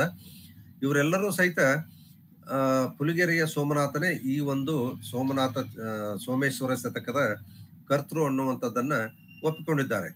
ಇನ್ನ ಕಾಲದ ಬಗ್ಗೆ ನಾವು ವಿಚಾರ ಮಾಡೋದಾದ್ರೆ ಆತ ಯಾವ ಶತಮಾನದಲ್ಲಿ ಬದುಕಿದ್ದ ಅನ್ನುವಂಥದ್ದು, ಕವಿಗಳ ಕಾಲ ಚರ್ಚೆಯ ಬಗ್ಗೆ ನಾವು ಗಮನಿಸಿದಾಗ ಪಂಪ್ ಆಗಿರ್ಬೋದು, ರನ್ನ ಆಗಿರ್ಬೋದು, ಜನ್ನ ಆಗಿರ್ಬೋದು, ಅಥವಾ ಮುಂದೆ ಬಂದಿರತಕ್ಕಂತ ಅನೇಕ ಕವಿಗಳ ಬಗ್ಗೆ ಇಷ್ಟೇ ಸಮಯದಲ್ಲಿ ಅಥವಾ ಇದೇ ದಿನಾಂಕದಂದು ಹುಟ್ಟಿದ್ರು ಅಥವಾ ಇದೇ ವರ್ಷದಲ್ಲಿ ಹುಟ್ಟಿದ್ರು ಅನ್ನುವಂತ ಹೇಳಲಿಕ್ಕೆ ನಮಗೆ ಅಷ್ಟೊಂದು ನಿಖರವಾಗಿರ್ತಕ್ಕಂಥ ಆಕರಗಳಿಲ್ಲ. ಆದರೂ ಸಹಿತ ಅವರ ಒಂದು ಕಾವ್ಯದ ರಚನೆಯ ಕಾಲವನ್ನ ಗಮನಿಸಿ ಮತ್ತು ಅದರಲ್ಲಿರ್ತಕ್ಕಂಥ ಅನೇಕ ವಿಚಾರಗಳನ್ನು ಗಮನಿಸಿ ಒಂದು ಹಂತದ ಕಾಲ ನಿರ್ಣಯವನ್ನ ಮಾಡಲಿಕ್ಕೆ ನಮ್ಮ ವಿದ್ವಾಂಸರು ನಿರಂತರ ಪ್ರಯತ್ನ ಪಟ್ಟಿದ್ದಾರೆ ಅನ್ನುವಂಥದ್ದನ್ನು ನಾವು ನೋಡಬಹುದು. ಸುಮಾರು 50-60 ವರ್ಷಗಳ ಹಿಂದೆ ನಮ್ಮ ವಿದ್ವಾಂಸರು ಕವಿಯ ಕಾಲದ ಬಗ್ಗೆ, ಕೃತಿಯ ಕಾಲದ ಬಗ್ಗೆ ಅನೇಕ ಚರ್ಚೆಗಳನ್ನ ಮಾಡಿರುವುದನ್ನ ನಾವು ಗಮನಿಸ್ತೇವೆ. ಅದು ಕರ್ನಾಟಕ ಕವಿಚರಿತೆಯಲ್ಲಿ ಉಲ್ಲೇಖ ಬಂದಿರುವಂತದ್ದಾಗಿರ್ಬೋದು, DL ನರಸಿಂಹಾಚಾರ್ ಅಂತವರಾಗಿರ್ಬೋದು, ಅಥವಾ ಇನ್ನೂ ಅನೇಕ ವಿದ್ವಾಂಸರು ಇದ್ರ ಬಗ್ಗೆ ಚರ್ಚೆ ಮಾಡಿದ್ದಾರೆ ಅನ್ನುವಂಥದ್ದನ್ನು ನಾವು ನೋಡ್ಬೋದು. ಅದೇನೇ ಇರಲಿ, ಈ ಒಂದು ಸೋಮೇಶ್ವರ ಶತಕವನ್ನ ರಚನೆ ಮಾಡಿದಂತ ಹುಲಿಗೆರೆ ಸೋಮನಾಥನು ತನ್ನ ಕೃತಿಯ ಕೊನೆಯ ಭಾಗದಲ್ಲಿ ಒಂದು ಮಾತನ್ನು ಹೇಳಿದಾನೆ. ಅದು ಏನಂತಂದ್ರೆ, ನಾಲ್ಸಾಸಿರಂ 400 ಕಲ್ಯಬ್ದದೆ ಗತಿಸೆ ವಿಕಾರ್ಯಬ್ದದಲ್ಲಿ ಈಶ್ವರ ನಿನ್ನಂಗ್ರಿಗಿತ್ತೆ ಅಂತೇಳಿ ಕೊನೆಯಲ್ಲಿ ಹೇಳ್ತಾನೆ. 101ನೇ ಸೂತ್ರದಲ್ಲಿ ಈ ಒಂದು ಮಾತು ಬರ್ತದೆ. ಅಂದ್ರೆ ಕಲಿಯುಗದಲ್ಲಿ 4400 ವರ್ಷ ಗತಿಸಿ ಇರುವಂತ ವಿಕಾರಿ ನಾಮ ಸಂವತ್ಸರದಲ್ಲಿ ಈ ಶತಕದ ಬರವಣಿಗೆ ಕಾರ್ಯ ಮುಕ್ತಾಯವಾಯಿತು ಅನ್ನುವಂತ ಒಂದು ಮಾತನ್ನ ಅಲ್ಲಿ ಹೇಳಿದಾನೆ. ಈ ಒಂದು ಕಾಲದ ಬಗ್ಗೆ ಕಣ್ಣು ಪಿಳ್ಳೆ ಅಂತಕ್ಕಂಥವ್ರು ಯಾವ್ಯಾವ ಶಾಲೆವಾಂಶಕೆಯನ್ನ ಗಮನಿಸಿ ಅದರ ಕಾಲವನ್ನ ನಿಖರವಾಗಿ ಹೇಳುವಂತ ಒಂದು ಗ್ರಂಥ ಬಂದಿರುವಂತದ್ದನ್ನು ನಾವು ನೋಡ್ಬೋದು. ಆ ಕಣ್ಣು ಪಿಳ್ಳೆಯವರ ಪ್ರಕಾರ ಕಲಿಯುಗ ಗತ ವರ್ಷ 4400ರಲ್ಲಿಯೇ ವಿಕಾರಿನಾಮ ಸಂವತ್ಸರ ಬರುತ್ತದೆ. ಈ 444 ಗತಿಸಿದ ಮೇಲೂ 4 ತಿಂಗಳು ಈ ಸಂವತ್ಸರ ಇದ್ದೇ ಇರುತ್ತದೆ. ಆ ವರ್ಷ ಮುಕ್ತಾಯವಾಗುವುದು ಕ್ರಿಸ್ತಶಕ 1300 ಮಾರ್ಚ್ 21ರಂದು. ಇದರಲ್ಲಿ 3 ತಿಂಗಳು ಕಳೆದರೆ ಕ್ರಿಸ್ತಶಕ 1799 ಡಿಸೆಂಬರ್ 29ರ ದಿನಾಂಕಕ್ಕೆ ಈ ಪುಲಿಗೆರೆ ಸೋಮನಾಥನ ಒಂದು ಕಾಲದ ನಿರ್ಣಯ ಸರಿ ಹೊಂದುತ್ತದೆ. ಕವಿಯ ಉಲ್ಲೇಖದಂತೆ ಸೋಮೇಶ್ವರ ಶತಕವು 1799ರಲ್ಲಿ ಅಂದ್ರೆ 13ನೆಯ ಶತಮಾನದಲ್ಲಿ ರಚನೆಗೊಂಡಿರ್ಬೋದು ಅನ್ನುವಂತ ಒಂದು ಅಭಿಪ್ರಾಯವನ್ನು ಅನೇಕ ವಿದ್ವಾಂಸರು ತಿಳಿದಿದ್ದಾರೆ. ಹಾಗೇನೆ ಡಾಕ್ಟರ್ ವೀರಣ್ಣ ರಾಜುರವರು ತಮ್ಮ ಒಂದು ಲೇಖನದಲ್ಲಿ ಇದರ ಬಗ್ಗೆ ಪ್ರಸ್ತಾಪ ಮಾಡಿದ್ದಾರೆ. ಸೋಮನಾಥನಿಗೆ ಶಿವನ ಮೇಲೆ ಎಲ್ಲಿಲ್ಲದ ಒಂದು ಅಪಾರ ಭಕ್ತಿ, ಪ್ರೇಮ, ಗೌರವ ಇದೆ ಅನ್ನುವಂಥದ್ದು ನಮಗೆ ಈ ಕಾವ್ಯದುದ್ದಕ್ಕೂ ನಮಗೆ ಗೊತ್ತಾಗ್ತದೆ. ಯಾಕಂತಂದ್ರೆ ಪುಲಿಗೆರೆಯ ಹರಹರ ಶ್ರೀ ಚನ್ನ ಸೋಮೇಶ್ವರ ಅನ್ನುವಂತ ಒಂದು ಏನು ಅಂಕಿತದೆಯಲ್ಲ, ಅದು ಲಕ್ಷ್ಮೇಶ್ವರದಲ್ಲಿರ್ತಕ್ಕಂಥ ಸೋಮೇಶ್ವರನಿಗೆ ತನ್ನ ಕೃತಿಯನ್ನ ಅಂಕಿತ ಮಾಡಿದ್ದಾನೆ ಅನ್ನುವಂಥದ್ದು ಇದರಲ್ಲಿ ನಮಗೆ ಸ್ಪಷ್ಟವಾಗಿ ಗೊತ್ತಾಗ್ತದೆ. ಹರಹರ ಶ್ರೀ ಚನ್ನ ಸೋಮೇಶ್ವರ ಅನ್ನುವಂಥದ್ದು ಸರ್ವ ದೇವರಲ್ಲಿ ಅಂದ್ರೆ, ಮತ್ತು ಇನ್ನೂ ಕೆಲವು ಮಾತುಗಳನ್ನ ಅಂದ್ರೆ ಶಿವನೇ ಶ್ರೇಷ್ಠ ಅಥವಾ ಶಿವನೇ ಉತ್ತಮ ಅನ್ನುವಂತ ಒಂದು ಅರ್ಥದಲ್ಲಿ ಅಪಾರ ಭಕ್ತಿಯಿಂದ ಆತನನ್ನ ಕೊಂಡಾಡಿರುವಂತದ್ದನ್ನು ಸಹಿತ ನಾವು ನೋಡ್ತೇವೆ. ಸರ್ವ ದೇವರಲ್ಲಿ ಶಿವನೇ ಉತ್ತಮನು, ಶಿವನನ್ನು ಬಿಟ್ಟವನು ಶಿಷ್ಟನೇ, ಮೃಡ ನೀನಲ್ಲದೆ ಮತ್ತಾರು ಕಾಯುವರು, ಶಿವ ಸುಜ್ಞಾನವೇ ಯೋಗಿಗಳಿಗೆ ನಯನಂ ಇತ್ಯಾದಿ ಉಕ್ತಿಗಳನ್ನು ನಾವು ಈ ಕೃತಿಯಲ್ಲಿ ಹೇರಳವಾಗಿ ಕಾಣಬಹುದು. ಇದನ್ನು ಗಮನಿಸಿದರೆ ಕವಿ ವೀರಶೈವ ಮತವನ್ನು ಅವಲಂಬಿಸಿದ್ದನು ಅನ್ನುವಂಥದ್ದು ನಮಗೆ ಇದರಿಂದ ಗೊತ್ತಾಗ್ತದೆ. ಇಂಥ ಒಂದು ಇದ್ರ ಬಗ್ಗೆ ಅನೇಕರು ಚರ್ಚೆ ಮಾಡ್ಕೊಂಡು ಬಂದಿದ್ದಾರೆ. ಈಗ ಇಷ್ಟು ಈ ಪುಲಿಗೆರೆ ಸೋಮನಾಥನ ವೈಯಕ್ತಿಕ ವಿಚಾರಗಳ ಬಗ್ಗೆ ನಮ್ಗೆ ಗೊತ್ತಿರುವಂತದ್ದು ಅಥವಾ ಕಂಡು ಬರುವಂತದ್ದು. ಅಂದ್ರೆ ಈತ ಲಕ್ಷ್ಮೇಶ್ವರದವನು, 13ನೆಯ ಶತಮಾನದಲ್ಲಿ ಈತ ಇದ್ದನು ಅನ್ನುವಂಥದ್ದು ನಮಗೆ ಗೊತ್ತಾಗ್ತದೆ. ಸೋಮೇಶ್ವರ ಶತಕ ಅನ್ನುವಂತ ಒಂದು ನೀತಿ ಬೋಧಕವಾದಂತ ಒಂದು ಗ್ರಂಥವನ್ನು ರಚನೆ ಮಾಡಿದ್ದಾನೆ ಅನ್ನುವಂಥದ್ದು ಗೊತ್ತಾಗ್ತದೆ. ಶಿವನ ಮೇಲೆ ಈತನಿಗೆ ಅಪಾರ ಗೌರವ, ಪ್ರೀತಿ, ಭಕ್ತಿ, ಪ್ರೇಮ ಇತ್ತು ಅನ್ನುವಂಥದ್ದು ಗೊತ್ತಾಗ್ತದೆ. ಹೀಗಾಗಿ ಲಕ್ಷ್ಮೇಶ್ವರದ ಶ್ರೀ ಸೋಮೇಶ್ವರನನ್ನ ತನ್ನ ಕೃತಿಗೆ ಆರಾಧ್ಯ ದೈವವನ್ನಾಗಿ ಸ್ವೀಕರಿಸಿ ಪ್ರತಿ ಪದ್ಯದಲ್ಲಿಯೂ ಆತನನ್ನ ಹರಹರ ಶ್ರೀ ಪುಲಿಗೆರೆಯ ಹರಹರ ಶ್ರೀ ಚನ್ನ ಸೋಮೇಶ್ವರ ಅನ್ನುವಂತ ಒಂದು ಉಕ್ತಿಯಿಂದ ಪ್ರಾರ್ಥನೆ ಮಾಡಿರುವಂತದ್ದನ್ನ ನಾವು ನೋಡ್ತೇವೆ. ಈಗ ನಾವು ನೇರವಾಗಿ ಸೋಮೇಶ್ವರ ಶತಕದ ಬಗ್ಗೆ ಕೆಲವೊಂದಿಷ್ಟು ವಿಚಾರಗಳನ್ನ ತಿಳಿದುಕೊಳ್ಳೋಣ. ಇದು 107 ಪದ್ಯಗಳನ್ನ ಒಳಗೊಂಡಿರುವಂತ ಒಂದು ಗ್ರಂಥ. ಆರಂಭ ಮತ್ತು ಅಂತ್ಯದ ಪದ್ಯಗಳೆರಡು ಅಂದ್ರೆ ಒಂದನೇದ್ದು ಮತ್ತು 107ನೆಯ ಪದ್ಯ ಏನಿದಾವಲ್ಲ ಇವು ಸೃಗ್ಧರಾರೊತ್ತಗಳಿಂದ ಕೂಡಿರುವಂತದ್ದು. ಉಳಿದ 105 ಪದ್ಯಗಳು ಮತ್ತೆ ಭವಿ ಕ್ರೀಡಿತದಲ್ಲಿವೆ. ಅಂದ್ರೆ ನಾವು ಖ್ಯಾತ ಕರ್ನಾಟಕ ವೃತ್ತಗಳು ಏನಿದಾವಲ್ಲ ಅವುಗಳಲ್ಲಿ ಬರುವಂತ ಸೃಗ್ಧರ ವೃತ್ತ ಮತ್ತು ಮತ್ತೆ ಭವಿ ಕ್ರೀಡಿತ ಇವುಗಳನ್ನ ಬಳಸಿಕೊಂಡು ಸೋಮೇಶ್ವರ ಕಾವ್ಯವನ್ನ ರಚನೆ ಮಾಡಿದ್ದಾನೆ ಅನ್ನುವಂಥದ್ದು ನಮಗೆ ಗೊತ್ತಾಗ್ತದೆ. ಇಷ್ಟ ದೈವವಾದ ಪುಲಿಗೆರೆ ಸೋಮೇಶನನ್ನು ಈಗಾಗಲೇ ಹೇಳಿದಂತೆ ಪ್ರಾರ್ಥನೆ ನಿರಂತರವಾಗಿ ಪ್ರತಿ ಪದ್ಯದಲ್ಲಿಯೂ ಆತನ ಹೆಸರಿನಲ್ಲಿ ಅಂಕಿತವನ್ನು ಬಳಸಿಕೊಂಡಿದ್ದಾನೆ ಅನ್ನುವಂಥದ್ದು. ಲೋಕದಲ್ಲಿರುವ ಜ್ಞಾನ ಅಥವಾ ವಿಷಯವನ್ನು ಯಾವ ಯಾವ ಮೂಲಗಳಿಂದ ಸಂಗ್ರಹಿಸಬಹುದು ಅನ್ನುವಂಥದ್ದನ್ನ 2ನೆಯ ಪದ್ಯದಲ್ಲಿ ಅತ್ಯಂತ ಮಾರ್ಮಿಕವಾಗಿ ಮತ್ತು ಸೂಕ್ಷ್ಮವಾಗಿ ಹೇಳಿದಾನೆ ಅನ್ನುವಂಥದ್ದನ್ನ ನಾವು ನೋಡ್ಬೋದು. ಇದು ಎಲ್ಲ ಕಾಲಕ್ಕೂ ಅನ್ವಯಿಸುವಂತ ಒಂದು ಮಾತು, ಒಂದು ಪದ್ಯ ಅನ್ನುವಂಥದ್ದನ್ನ ನಾವು ಹೇಳ್ಬೋದು. ಅಂದ್ರೆ ನಾವು ಎಲ್ಲೆಲ್ಲಿಂದ ಮಾಹಿತಿಯನ್ನ ಅಥವಾ ಜ್ಞಾನವನ್ನ ಪಡೆದುಕೊಳ್ಬಹುದು ಅನ್ನುವಂಥದ್ದನ್ನ ಸೋಮನಾಥನು ಹೇಳಿದಾನೆ. ಕೆಲವಂ ಬಲ್ಲವರಿಂದ ಕಲ್ತು ಕೆಲವಂ ಶಾಸ್ತ್ರಂಗಳಂ ಕೇಳುತ್ತಂ ಕೆಲವಂ ಮಾಳ್ಪವರಿಂದ ಕಂಡು ಕೆಲವಂ ಸುಜ್ಞಾನದಿಂ ನೋಡುತ್ತ ಕೆಲವಂ ಸಜ್ಜನ ಸಂಘದಿಂದಲರಿಯಲ್ ಸರ್ವಜ್ಞನಪ್ಪಂ ನರಂ ಫಲವುಂ ಪಳ್ಳ ಸಮುದ್ರವೈ ಹರಹರ ಶ್ರೀ ಚನ್ನ ಸೋಮೇಶ್ವರ ಅಂತೇಳಿ ಇದು 2ನೇ ಪದ್ಯ. ಬಹಳ ಪ್ರಸಿದ್ಧವಾಗಿರುವಂತ ಒಂದು ಪದ್ಯ ಇದು. ಅಂದ್ರೆ ಅನೇಕ ಒಂದು ಸಮುದ್ರ ಆಗ್ಬೇಕಂತಂದ್ರೆ ಅನೇಕ ಹಳ್ಳ ಕೊಳ್ಳ ನದಿ ಜರಿಗಳಿಂದ ನೀರು ಬಂದು ಸೇರಿದಾಗ ಮಾತ್ರ ಅದು ಸಮುದ್ರವಾಗ್ತದ. ಹಾಗೆ ಮನುಷ್ಯನು ಸಹಿತ ಕೆಲವು ವಿಷಯಗಳನ್ನ ಪಂಡಿತರಿಂದ ಕೆಲವಂ ಬಲ್ಲವರಿಂದ ಅಂದ್ರೆ ಪಂಡಿತರಿಂದ ಕೆಲವಂ ಶಾಸ್ತ್ರಂಗಳಂ ಕೇಳುತ್ತಂ ಇತರರ ಆಚಾರ ವಿಚಾರಗಳಿಂದ ಶಾಸ್ತ್ರಗಳಿಂದ ಸುಜ್ಞಾನದಿಂ ನೋಡುತ್ತಾ ಅಂದ್ರೆ ಸಜ್ಜನರ ಸಂಘದಿಂದ ಸ್ವಂತ ಬುದ್ಧಿಯಿಂದ ತಿಳಿದುಕೊಳ್ಳುವುದರಿಂದ ಮನುಷ್ಯನು ಸರ್ವ ರೀತಿಯಿಂದಲೂ ಜ್ಞಾನವಂತನಾಗುವನು ಅಂದ್ರೆ ಸರ್ವಜ್ಞನಾಗ್ತಾನೆ. ಅಂದ್ರೆ ಯಾವುದೇ ಒಂದು ವಿಷಯದ ಬಗ್ಗೆ ನಾವು ತಿಳಿದುಕೊಳ್ಬೇಕಂತಂದ್ರೆ ವಿವಿಧ ಮೂಲಗಳಿಂದ ನಾವು ಮಾಹಿತಿಯನ್ನ ಕಲೆ ಮಾಡಬೇಕು, ಸಂಗ್ರಹಿಸಬೇಕು. ಹೀಗಾಗಿ ಆ ಒಂದು ನಾಲೆಜ್ ಇದೆಯಲ್ಲ ನಮಗೆ ಪರಿಪೂರ್ಣತೆಯನ್ನ ತಂದು ಕೊಡ್ತದೆ ಅನ್ನುವಂತ ಒಂದು ಅರ್ಥದಲ್ಲಿ ಈ ಒಂದು ಪದ್ಯವನ್ನ ಹೇಳಿದಾನೆ. ಇದು ಎಲ್ಲ ಕಾಲಕ್ಕೂ ಅನ್ವಯವಾಗುವಂಥದ್ದು. ನಾವು ವಿಶೇಷವಾಗಿ ಸಂಶೋಧನೆ ಮಾಡುವಂತ ಸಂದರ್ಭದಲ್ಲಿ ಕೇವಲ ಕೆಲವರು ಹೇಳಿದ್ದನ್ನ ತೆಗೆದುಕೊಳ್ಳುವಂಥದ್ದು ಅಷ್ಟ ಮಾಡ್ತೇವೆ. ಬಟ್ ನಾವು ಎಲ್ಲ ಮೂಲಗಳಿಂದ ಮಾಹಿತಿಗಳನ್ನ ಆಕರಗಳನ್ನ ಸಂಗ್ರಹ ಮಾಡಿ ಅಧ್ಯಯನ ಮಾಡಿದಾಗ ಅದೊಂದು ಪರಿಪೂರ್ಣವಾದಂತ ಅಧ್ಯಯನ ಆಗ್ತದೆ ಅನ್ನುವಂಥದ್ದನ್ನ ನಾವು ನೋಡ್ಬೋದು. ಹೀಗಾಗಿ ಈ ಮಾತನ್ನ ನಾವು ಎಲ್ಲರಿಗೂ ಸಹಿತ ಅಪ್ಲೈ ಮಾಡ್ಕೊಳ್ಬಹುದು ಅನ್ನುವಂಥದ್ದನ್ನ ಹೇಳ್ಬೋದು. ಈ ಮಾತನ್ನ ನಾವು ಗಮನಿಸಿದರೆ ಮನುಷ್ಯನು ವಿವಿಧ ಆಯಾಮಗಳಲ್ಲಿ ಜ್ಞಾನವನ್ನ ಪಡೆದುಕೊಳ್ಳಬೇಕು ಅಂದಾಗ ಮಾತ್ರ ಆತ ಯಾವುದೇ ಒಂದು ವಿಷಯ ಕುರಿತು ನಿಖರವಾಗಿ ತಿಳಿದುಕೊಳ್ಳುತ್ತಾನೆ, ಅರಿತುಕೊಳ್ಳುತ್ತಾನೆ ಮತ್ತು ಮಾಹಿತಿಯನ್ನ ಸಂಗ್ರಹ ಮಾಡಿಕೊಳ್ತಾನೆ. ಅಂತ ಜ್ಞಾನಗಳಿಂದ ಪಡೆದುಕೊಂಡ ಅನುಭವಗಳೇ ಒಂದೊಂದು ಪದ್ಯಗಳಲ್ಲಿ ಇಲ್ಲಿ ಮಾಲೆ ಮಾಲೆಯಾಗಿ ಹೆಣೆದುಕೊಂಡು ಬಂದಿವೆ. ಹುಲಿಗೆರೆ ಸೋಮನಾಥ ಏನ್ ಮಾಡ್ತಾನಂದ್ರೆ ಎಲ್ಲರ ಕಡೆಯಿಂದ ಮಾಹಿತಿಯನ್ನ ಅಂದ್ರೆ ಪಂಡಿತರಿಂದ, ಶಾಸ್ತ್ರಗಳಿಂದ, ಸಜ್ಜನರ ಸಂಘದಿಂದ, ಸ್ವಂತ ಬುದ್ಧಿಯಿಂದ ಎಲ್ಲವನ್ನ ತಿಳಿದುಕೊಂಡು ಆತ ಇಲ್ಲಿ ಮುಂದೆ ಪದ್ಯಗಳನ್ನ ಹೆಣೆದಿದ್ದಾನೆ ಅನ್ನುವಂಥದ್ದನ್ನ ನಾವು ನೋಡ್ಬೋದು. ಮಾಲೆ ಮಾಲೆಯಾಗಿ ಹೆಣೆದುಕೊಂಡು ಬಂದಿದ್ದಾನೆ ಅನ್ನುವಂಥದ್ದು ನಮಗೆ ಗೊತ್ತಾಗ್ತದೆ. ಈ ಒಂದು ಶತಕದಲ್ಲಿ ಶ್ರೇಷ್ಠತೆ ಯಾವುದು, ನಿಕೃಷ್ಟತೆ ಯಾವುದು, ಧನ, ರಾಜನೀತಿ, ಪರಸೇವೆ, ಸಾಮಾನ್ಯ ನೀತಿಯ ಮಾತುಗಳು, ವೇಶ್ಯಾ ಪದ್ಧತಿ ಹೀಗೆ ಇತ್ಯಾದಿ ವಿಚಾರಗಳ ಕುರಿತಂತೆ ಇಲ್ಲಿನ ಪದ್ಯಗಳು ಓದುಗರ ಗಮನವನ್ನು ಸೆಳೆತವೆ.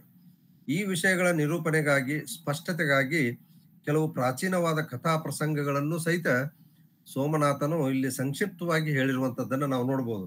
ಈಗ ಏನು ಸತ್ಯವನ್ನೇ ಆಚರಣೆ ಮಾಡಬೇಕನ್ನುವಂತ ಸಂದರ್ಭದಲ್ಲಿ ಹರಿಶ್ಚಂದ್ರನ ಕಥೆಯನ್ನ ಸಂಕ್ಷಿಪ್ತವಾಗಿ ತಂದಿರುವಂತದ್ದು ಅಥವಾ ಅದನ್ನ ಪೂರಕವಾಗಿ ಬಳಸ್ಕೊಂಡಿರುವಂತದ್ದು, ಕಾಮದಹನದ ಕಥೆ ಆಗಿರ್ಬೋದು, ನಳ ಚಕ್ರವರ್ತಿಯ ಕಥೆ ಆಗಿರ್ಬೋದು, ಶ್ರೀಕೃಷ್ಣನ ಕಥೆ ಆಗಿರ್ಬೋದು, ಬ್ರಹ್ಮನ ಶಿರಸ್ಸು ಹೋದ ಕಥೆ ಆಗಿರ್ಬೋದು, ಗರುಡನು ಅಮೃತವನ್ನ ತಂದ ಕಥೆ ಆಗಿರ್ಬೋದು. ಇಂಥ ಅನೇಕ ವಿಚಾರಗಳನ್ನ ಈ ಪದ್ಯಗಳಲ್ಲಿ ನಾವು ತಿಳಿದುಕೊಳ್ಬಹುದು.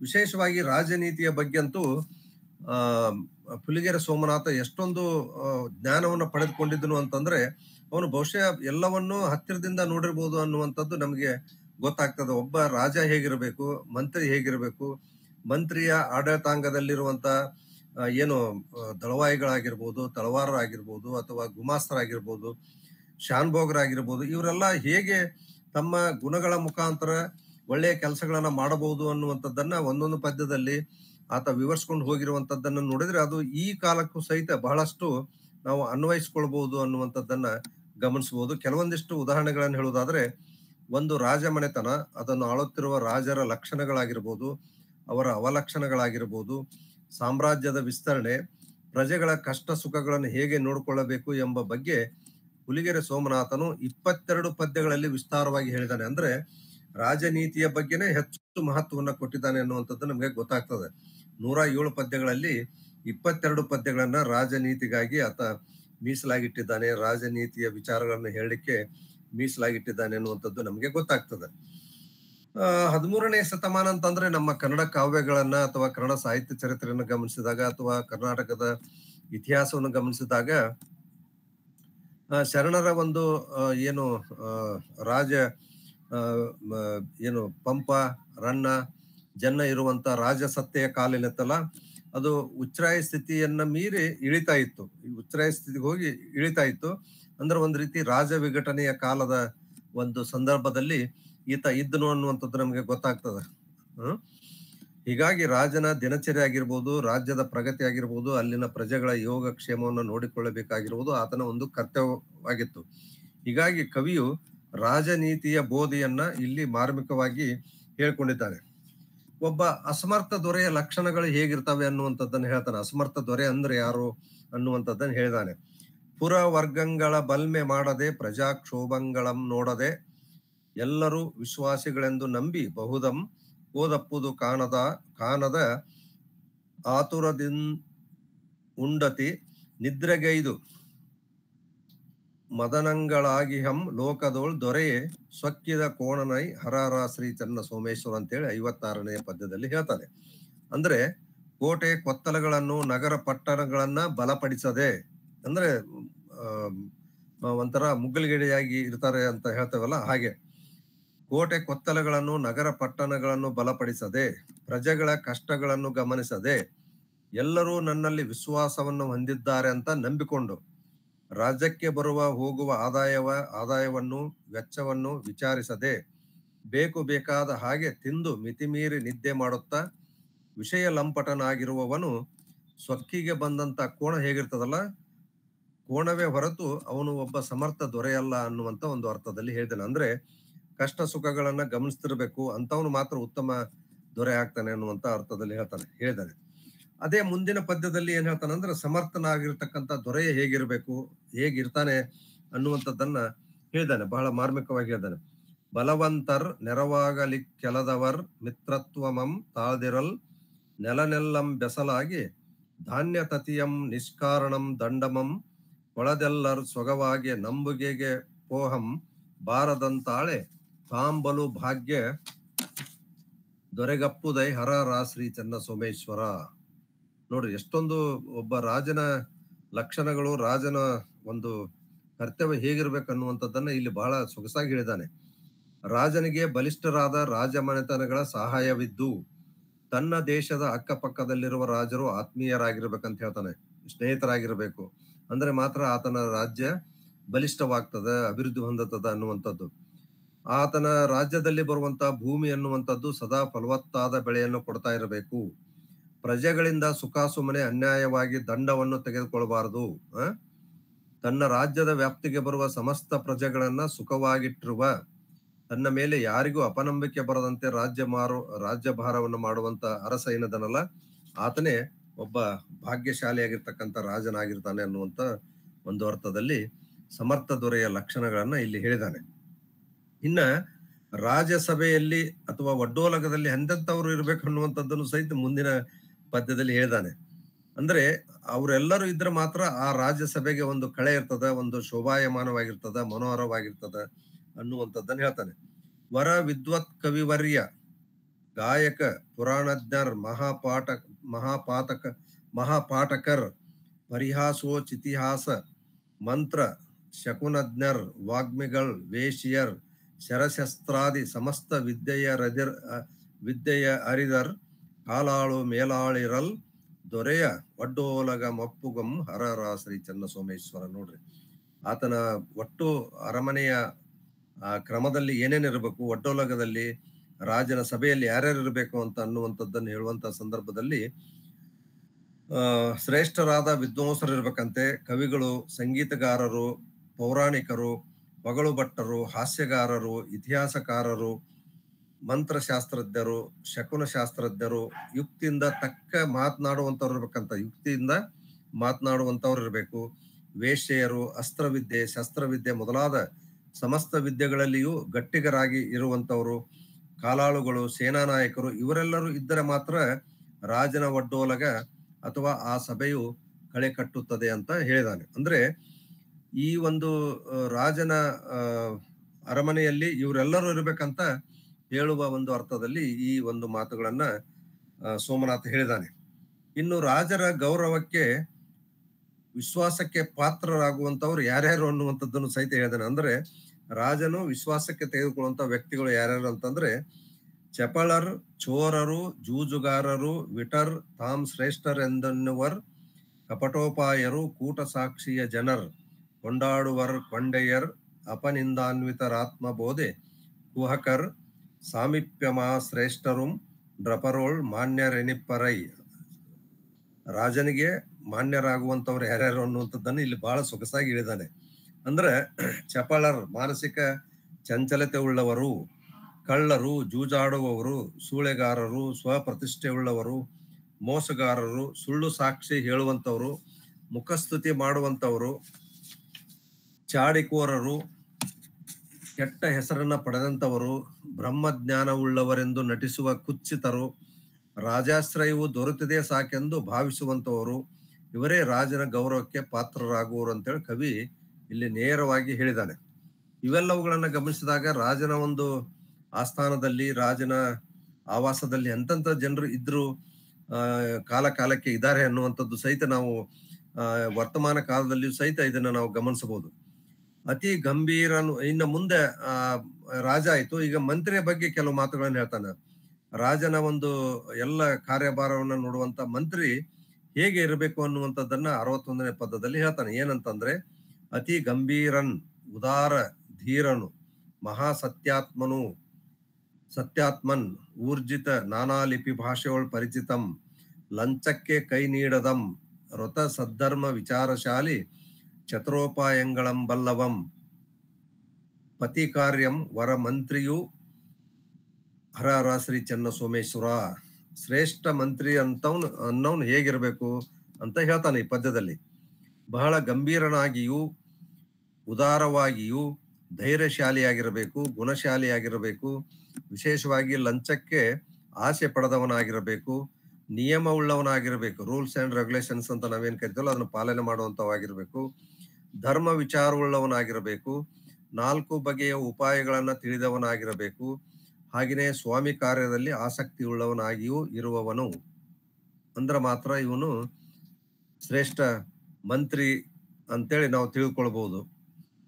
ಹಾಗೆಯೇ ಇನ್ನ ಹೇಗೆ ಈ ಒಂದು ಶ್ರೇಷ್ಠ ಆಗ್ತಾನ ಅನ್ನುವಂಥದ್ದನ್ನು ನಾವು ಗಮನಿಸಿದಾಗ, ದೊರೆಗೆ ಒಡೆಯಂಗುತ್ಸವಮಾಗೆ ಸರ್ವ ಜನಮಾನಂದಂಗೊಳಲ್, ರಾಜ್ಯದೊಳ್ ಕೊಡದೊಳ್ ತುಂಬಿರೆ ಜೇನು ನಿತ್ಯ ಫಲ, ಪೈರಿಂಗುರುವಿಂಬಾಗಿರಲ್, ಗಡಿ ದುರ್ಗಂಗಳು ಭದ್ರಮಾಗೆ ಧನಧಾನ್ಯಂ ತೀವೆ ಭಂಡಾರದೊಳ್ ನಡೆವಂ, ಮಂತ್ರವರೇಣನೈ ಹರರ ಶ್ರೀ ಚೆನ್ನ ಸೋಮೇಶ್ವರ. ಅಂದ್ರೆ ದೊರೆಗೆ ಉತ್ಸಾಹ ಬರುವಂತೆ ಕೆಲಸ ಮಾಡಬೇಕು, ಪ್ರಜೆಗಳು ಆನಂದ ಇರುವ ಹಾಗೆ ನೋಡ್ಕೊಳ್ಬೇಕು, ಭೂಮಿಯು ಫಲವತ್ತತೆ ಆಗುವ ಹಾಗೆ ನೋಡ್ಕೊಳ್ಬೇಕು, ಪೈರುಗಳಿಂದ ಶೋಭಿಸುತ್ತಿರಬೇಕು, ರಾಜ್ಯದ ಎಲ್ಲ ಭಾಗವು ಕೋಟೆಯಿಂದ ಭದ್ರವಾಗಿರಬೇಕು, ಭಂಡಾರದಲ್ಲಿ ಧನಧಾನ್ಯ ತುಂಬಿರಬೇಕು.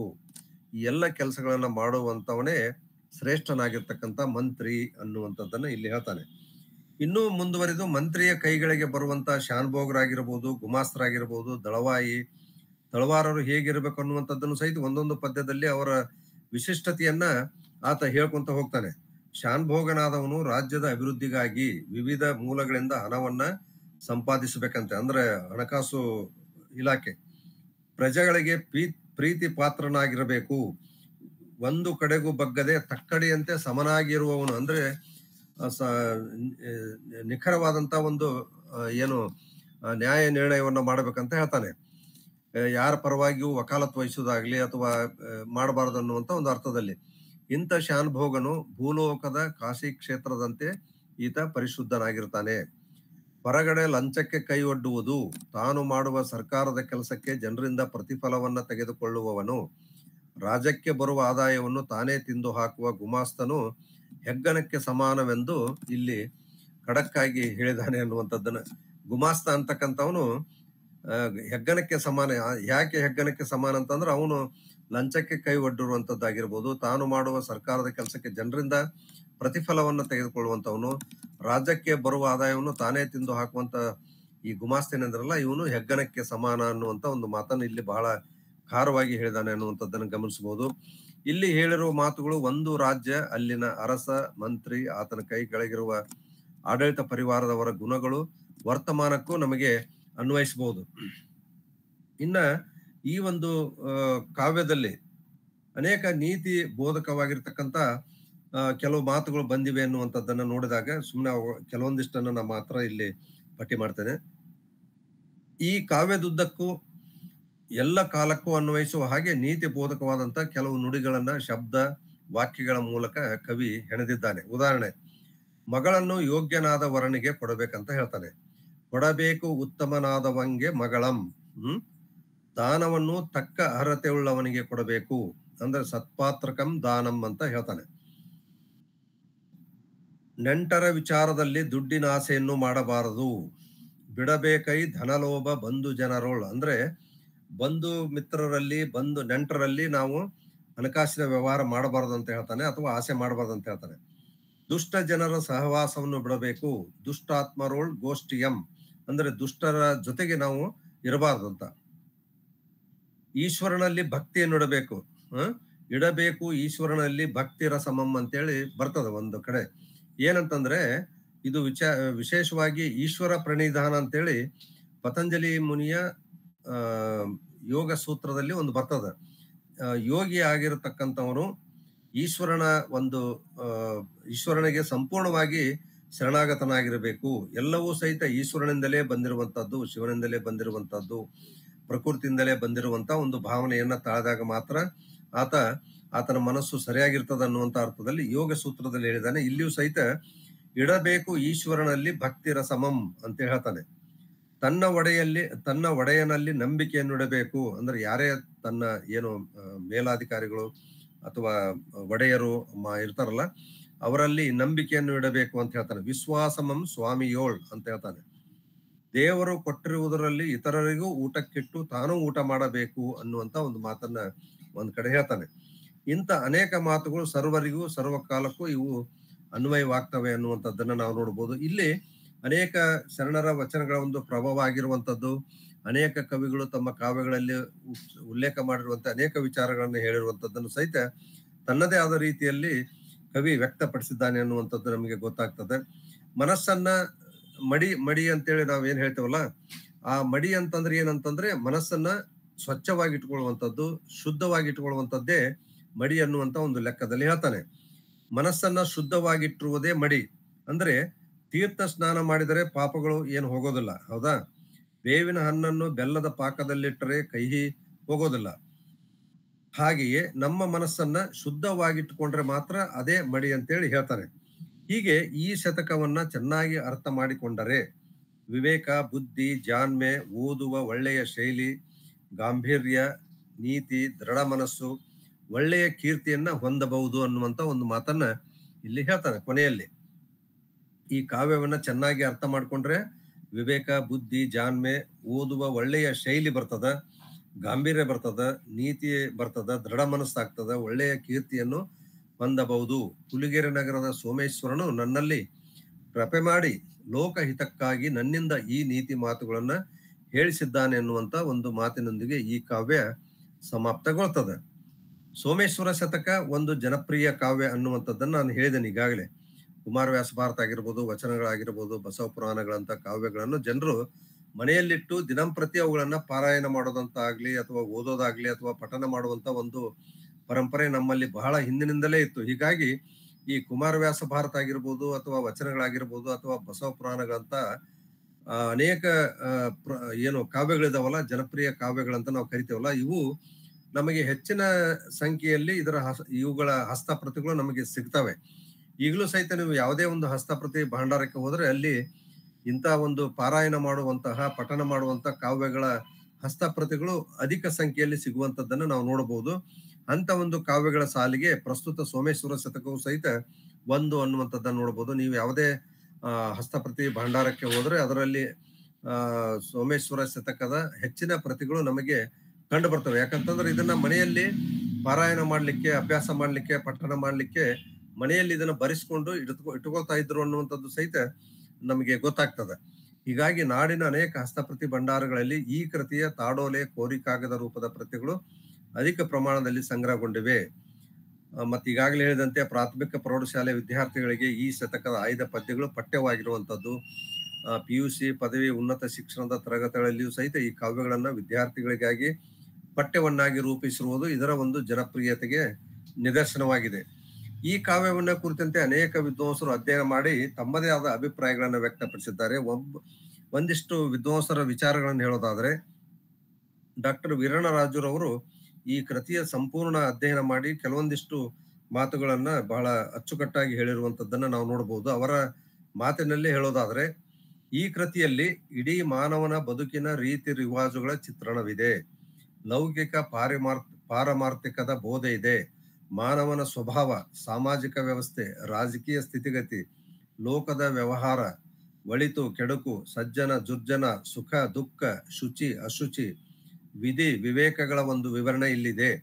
ಕೆಡುಕಿನ ಟೀಕೆ, ಒಳಿತಿನ ಹೆಗ್ಗಳಿಕೆ, ಸತ್ಯದ ಪ್ರಶಂಸೆ, ಅಸತ್ಯದ ದೂಷಣೆ ಇಲ್ಲಿದೆ.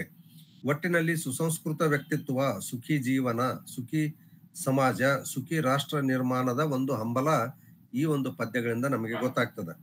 ಕವಿ ಸೋಮನಾಥನು ಈ ಲೋಕದ ವಿವಿಧ ಚಟುವಟಿಕೆಗಳನ್ನು ತೆರೆದ ಕಣ್ಣಿನಿಂದ ನೋಡಿದ್ದಾನೆ, ಮುಕ್ತವಾಗಿ ಹೇಳಿಕೊಂಡಿರುವಂತದ್ದನ್ನ ನಾವು ನೋಡ್ತೇವೆ. ಅಲ್ಲಿರುವ ವೈವಿಧ್ಯ, ವೈರುಧ್ಯ, ವೈಶಿಷ್ಟ್ಯಗಳನ್ನ ಗುರುತಿಸಿದ್ದಾನೆ, ಅಂಕುಡೊಂಕುಗಳನ್ನ ಕಂಡಿದ್ದಾನೆ, ಅವುಗಳ ಮೇಲೆ ತನ್ನ ಪ್ರತಿಕ್ರಿಯೆಗಳನ್ನ ಹರಿಬಿಟ್ಟಿದ್ದಾನೆ. ಒಳ್ಳೆಯದನ್ನ ಪುರಸ್ಕರಿಸಿದ್ದಾನೆ, ಕೆಟ್ಟದ್ದನ್ನು ಟೀಕಿಸಿ ತಿರಸ್ಕರಿಸಿದ್ದಾನೆ.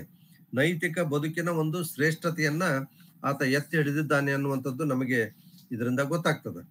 ಇನ್ನು ರಂಶ್ರೀ ಮುಗುಳಿಯವರು ಒಂದು ಮಾತನ್ನು ಹೇಳ್ತಾರೆ. ಏನಂತಂದ್ರೆ, ಈ ಶತಕದಲ್ಲಿ ಸಂಸ್ಕೃತ ಸುಭಾಷಿತಗಳ ಛಾಯಾನುವಾದವಿದ್ದಂತೆ ಸ್ವತಂತ್ರವಾದ ಲೋಕಾನುಭವ, ಧರ್ಮ, ವಿವೇಕ, ಮಾರ್ಮಿಕತೆ, ಕವಿತ್ವ ಶಕ್ತಿ ಇವು ಮೆಚ್ಚುವಂತಿವೆ ಅನ್ನುವಂತ ಒಂದು ಮಾತನ್ನು ಹೇಳ್ತಾರೆ. MS ಸುಂಕಾಪುರ್ ಅವರು, ಭಾವಕ್ಕೆ ಅನುಗುಣವಾದ ಭಾಷೆ ಬಳಕೆಯಾಗಿದೆ, ಮಾತಿಗೊಂದು ಮಾರ್ಮಿಕ ಗಾದೆ ಇದೆ, ಹಸಿ ಗೋಡೆಯಲ್ಲಿ ಹರಳು ಇಟ್ಟಂತೆ ಒಂದೊಂದು ನಾಣ್ಣುಡಿಗೆ ಒಂದೊಂದು ದೃಷ್ಟಾಂತ, ಕವಿಯ ನುಡಿಗೆ ಹುಸಿ ಎಂಬುದೇ ಇಲ್ಲ ಅನ್ನುವಂಥ ಮಾತನ್ನು ಹೇಳ್ತಾನೆ. ಹಂಪ ನಾಗರಾಜನವರು, ನಿತ್ಯ ಜೀವನದ ಯಾವುದೇ ಸಂದರ್ಭಕ್ಕೂ ತಾರ್ಕಣೆಯಾಗುವ ಪದ್ಯಗಳು ಇದರಲ್ಲಿ ಸಾಲುಗಟ್ಟಿ ನಿಂತಿವೆ. ನೋಡಿ, ನಿತ್ಯ ಜೀವನದಲ್ಲಿ ಬರುವಂತ ಅನೇಕ ಪ್ರಸಂಗಗಳನ್ನ ಅಥವಾ ನಾವು ಹೇಗೆ ನಮ್ಮ ಮನಸ್ಸನ್ನ, ನಮ್ಮ ವ್ಯಕ್ತಿತ್ವವನ್ನ ಪರಿಶುದ್ಧವಾಗಿ ಇಟ್ಕೊಳ್ಬೇಕು ಅನ್ನೋದ್ರ ಬಗ್ಗೆ ಹೆಚ್ಚಿನ ಒಂದು ವಿಚಾರಗಳನ್ನ ಹೇಳುವಂತ ಪದ್ಯಗಳು ಇಲ್ಲಿವೆ ಅನ್ನುವಂಥದ್ದನ್ನ ನೋಡೋದಿಲ್ಲ. ರಾಜನೀತಿ ಆಗಿರ್ಬೋದು ಅಥವಾ ಅನೇಕ ಸಾಮಾಜಿಕವಾದಂತ ಸಂದರ್ಭಗಳನ್ನ ಗಮನಿಸಿ ಹೇಳಿರುವಂತ ಮಾತುಗಳಾಗಿರ್ಬೋದು, ಇವೆಲ್ಲಗಳನ್ನ ನೋಡಿದಾಗ ಈ ಸೋಮೇಶ್ವರ ಶತಕ ಕನ್ನಡದಲ್ಲಿ ಬಂದಿರತಕ್ಕಂತ ಒಂದು ನೀತಿ ಬೋಧಕವಾದಂತ ಒಂದು ಮಹತ್ವದ ಗ್ರಂಥ ಅನ್ನುವಂಥದ್ದನ್ನ ನಾವು ನೋಡ್ಬೋದು. ಮುಂದೆ ಇಂಥ ಚಿಕ್ಕ ಚಿಕ್ಕ ಕಾವ್ಯಗಳು ಬಂದಿದ್ದಾವೆ. ಒಬ್ರು ಕವಿ ಹೆಸರು ಗೊತ್ತಾಗ್ತಾ ಇಲ್ಲ. ಸತಿ ಧರ್ಮಸಾರ ಅನ್ನುವಂತ ಒಂದು ಚಿಕ್ಕದಾದಂತ ಕೃತಿಯನ್ನ ಹಿರಿಯ ವಿದ್ವಾಂಸರಾಗಿರ್ತಕ್ಕಂಥ ಪ್ರೊಫೆಸರ್ BS ಅನ್ನಯ್ಯನವರು ಅದನ್ನ ಪರಿಷ್ಕರಣೆ ಮಾಡಿ ಪ್ರಕಟ ಮಾಡಿದ್ದಾರೆ. ಸತಿ ಇದ್ದಂತ ಅಥವಾ ಹೆಂಡತಿಯಾಗಿದ್ದವಳು ಅಥವಾ ಪತ್ನಿಯಾಗಿದ್ದಂಥವಳು ಹೇಗೆ ಆಕೆ ತನ್ನ ಜೀವನವನ್ನ ಶುದ್ಧವಾಗಿ ನಡೆಸ್ಕೊಳ್ಬೇಕು ಅನ್ನೋದ್ರ ಬಗ್ಗೆ ಅದರಲ್ಲಿ ಅನೇಕ ವಿಚಾರಗಳನ್ನು ಹೇಳಿದ್ದಾರೆ. ಸತಿ ಧರ್ಮ ಸಾರ ಅಂತೇಳಿ ಚಿಕ್ಕದಾದಂತ ಒಂದು ಕೃತಿ ಇದೆ. ಹೀಗೆ ಇನ್ನೂ ಅನೇಕ ನಮ್ಮ ಜೀವನದ ಒಂದು ಶುದ್ಧತೆಗೆ ಬೇಕಾಗುವಂತ ಅನೇಕ ವಿಚಾರಗಳನ್ನು ಹೇಳುವಂತ ಅನೇಕ ಕಾವ್ಯಗಳು ಕನ್ನಡದಲ್ಲಿ ಬಂದಿದ್ದಾವೆ. ಅಂತ ಒಂದು ಕಾವ್ಯಗಳಲ್ಲಿ ಸೋಮೇಶ್ವರ ಶತಕ ಬಹಳ ಮುಖ್ಯವಾಗಿರ್ತಕ್ಕಂಥ ಒಂದು ಕೃತಿ ಅನ್ನುವಂತ ಒಂದು ಮಾತನ್ನು ಹೇಳ್ತಾ, ಭಂಡಾರ ಪ್ರಕಾಶನದವರು ಇಂಥ ಒಂದು ಹಳಗನ್ನಡ ಕಾವ್ಯದ ಓದಿನ ಹಿನ್ನೆಲೆಯಲ್ಲಿ ಆಸಕ್ತಿಯನ್ನ ಮೂಡಿಸಿರುವಂತದ್ದನ್ನ ಗಮನಿಸಿ ಇಂಥ ಒಂದು ಕಾವ್ಯವನ್ನ ಅಧ್ಯಯನ ಮಾಡಲಿಕ್ಕೆ, ಅಭ್ಯಾಸ ಮಾಡಲಿಕ್ಕೆ, ಓದಲಿಕ್ಕೆ ನನಗೂ ಅವಕಾಶವನ್ನು ಮಾಡಿಕೊಟ್ಟಿದ್ದಕ್ಕಾಗಿ ಮತ್ತು ಈವರೆಗೆ ತಾವೆಲ್ಲರೂ ಸಹಿತ ನನ್ನ ಕೆಲವು ಮಾತುಗಳನ್ನ ಆಲಿಸಿದ್ದಕ್ಕಾಗಿ ಎಲ್ಲರಿಗೂ ವಂದನೆಗಳನ್ನು ಹೇಳಿ ನನ್ನ ಮಾತುಗಳನ್ನು ಮುಗಿಸುತ್ತೇನೆ. ಎಲ್ಲರಿಗೂ ಧನ್ಯವಾದಗಳು.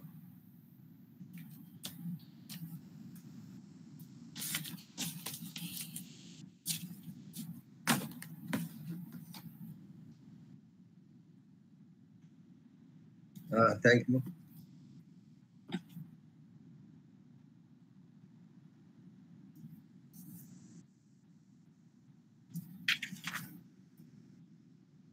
ಹ್ಮ್.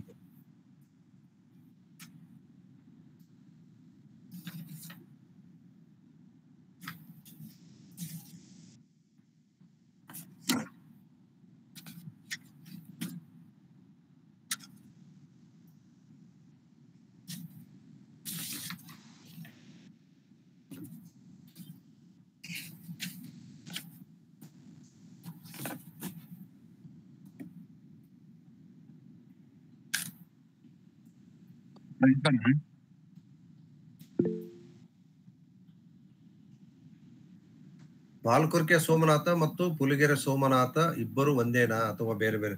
ಇವರು ಬೇರೆ ಬೇರೆ ಕವಿಗಳು. ಪಾಲ್ಕುರ್ಕೆ ಸೋಮನಾಥ ಅವನು ಆಂಧ್ರ ಪ್ರದೇಶದವನು, ಇವನು ಇಲ್ಲೇ ನಮ್ಮ ಲಕ್ಷ್ಮೇಶ್ವರದವನು. ಬಟ್ ನಮ್ಮ ಕೆಲವು ವಿದ್ವಾಂಸರು ಹೇಳಿದ್ನಲ್ಲ, ಪುಲಿಗೆರೆ ಸೋಮನಾಥನೇ ಪಾಲ್ಕುರ್ಕೆ ಸೋಮನಾಥ್ ಅಂತ ಊಹೆ ಮಾಡಿದ್ದಾರೆ. ಬಟ್ ಅದಲ್ಲ. ಪುಲಿಗೆರೆ ಸೋಮನಾಥ ಬೇರೆ, ಪಾಲ್ಕುರ್ಕೆ ಸೋಮನಾಥ ಬೇರೆ. ಆತ 13ಕ್ಕೂ ಹೆಚ್ಚು ಕಾವ್ಯಗಳನ್ನ ರಚನೆ ಮಾಡಿದ್ದಾನೆ. ಪಾಲ್ಕುರ್ಕೆ ಸೋಮನಾಥ ಬಸವ ಪುರಾಣ ಅನ್ನುವಂತ ಒಂದು ತೆಲುಗಿನಲ್ಲಿ ಗ್ರಂಥವನ್ನ ರಚನೆ ಮಾಡಿದ್ದಾನೆ. ಬಟ್ ಪುಲಿಗೆರೆ ಸೋಮನಾಥ ಈತನ ಈ ಒಂದು ಒಂದೇ ಸೋಮೇಶ್ವರ ಶತಕ ಒಂದೇ ಅನ್ನುವಂಥದ್ದು ನಾವು ನೋಡಬಹುದು. ಇದರ ಭಾಷೆ ಬಗ್ಗೆ ಹೇಳೋದಾದ್ರೆ ಬಹಳ ಸರಳವಾಗಿರ್ತಕ್ಕಂತ ಒಂದು ಭಾಷೆಯನ್ನ ಬಳಸಿದ್ದಾನೆ ಅನ್ನುವಂಥದ್ದನ್ನ ಜನಸಾಮಾನ್ಯರಿಗೆ ಅರ್ಥವಾಗಬೇಕು ಅನ್ನುವಂತ ಹಿನ್ನೆಲೆಯಲ್ಲಿ ಈ ಕಾವ್ಯವನ್ನ ಬರೆದಿದ್ದಾನೆ. ಯಾಕೆಂತಂದ್ರೆ 12ನೇ ಶತಮಾನದ ನಂತರದಲ್ಲಿ ನಮ್ಮ ಭಾಷೆಯ ಬಳಕೆಯಲ್ಲಿ ಅನೇಕ ಸರಳತೆ ಬಂದಿರುವಂತದ್ದು ನಮ್ಮ ಕನ್ನಡ ಕಾವ್ಯಗಳನ್ನ ಗಮನಿಸಿದಾಗ ಗೊತ್ತಾಗ್ತದೆ.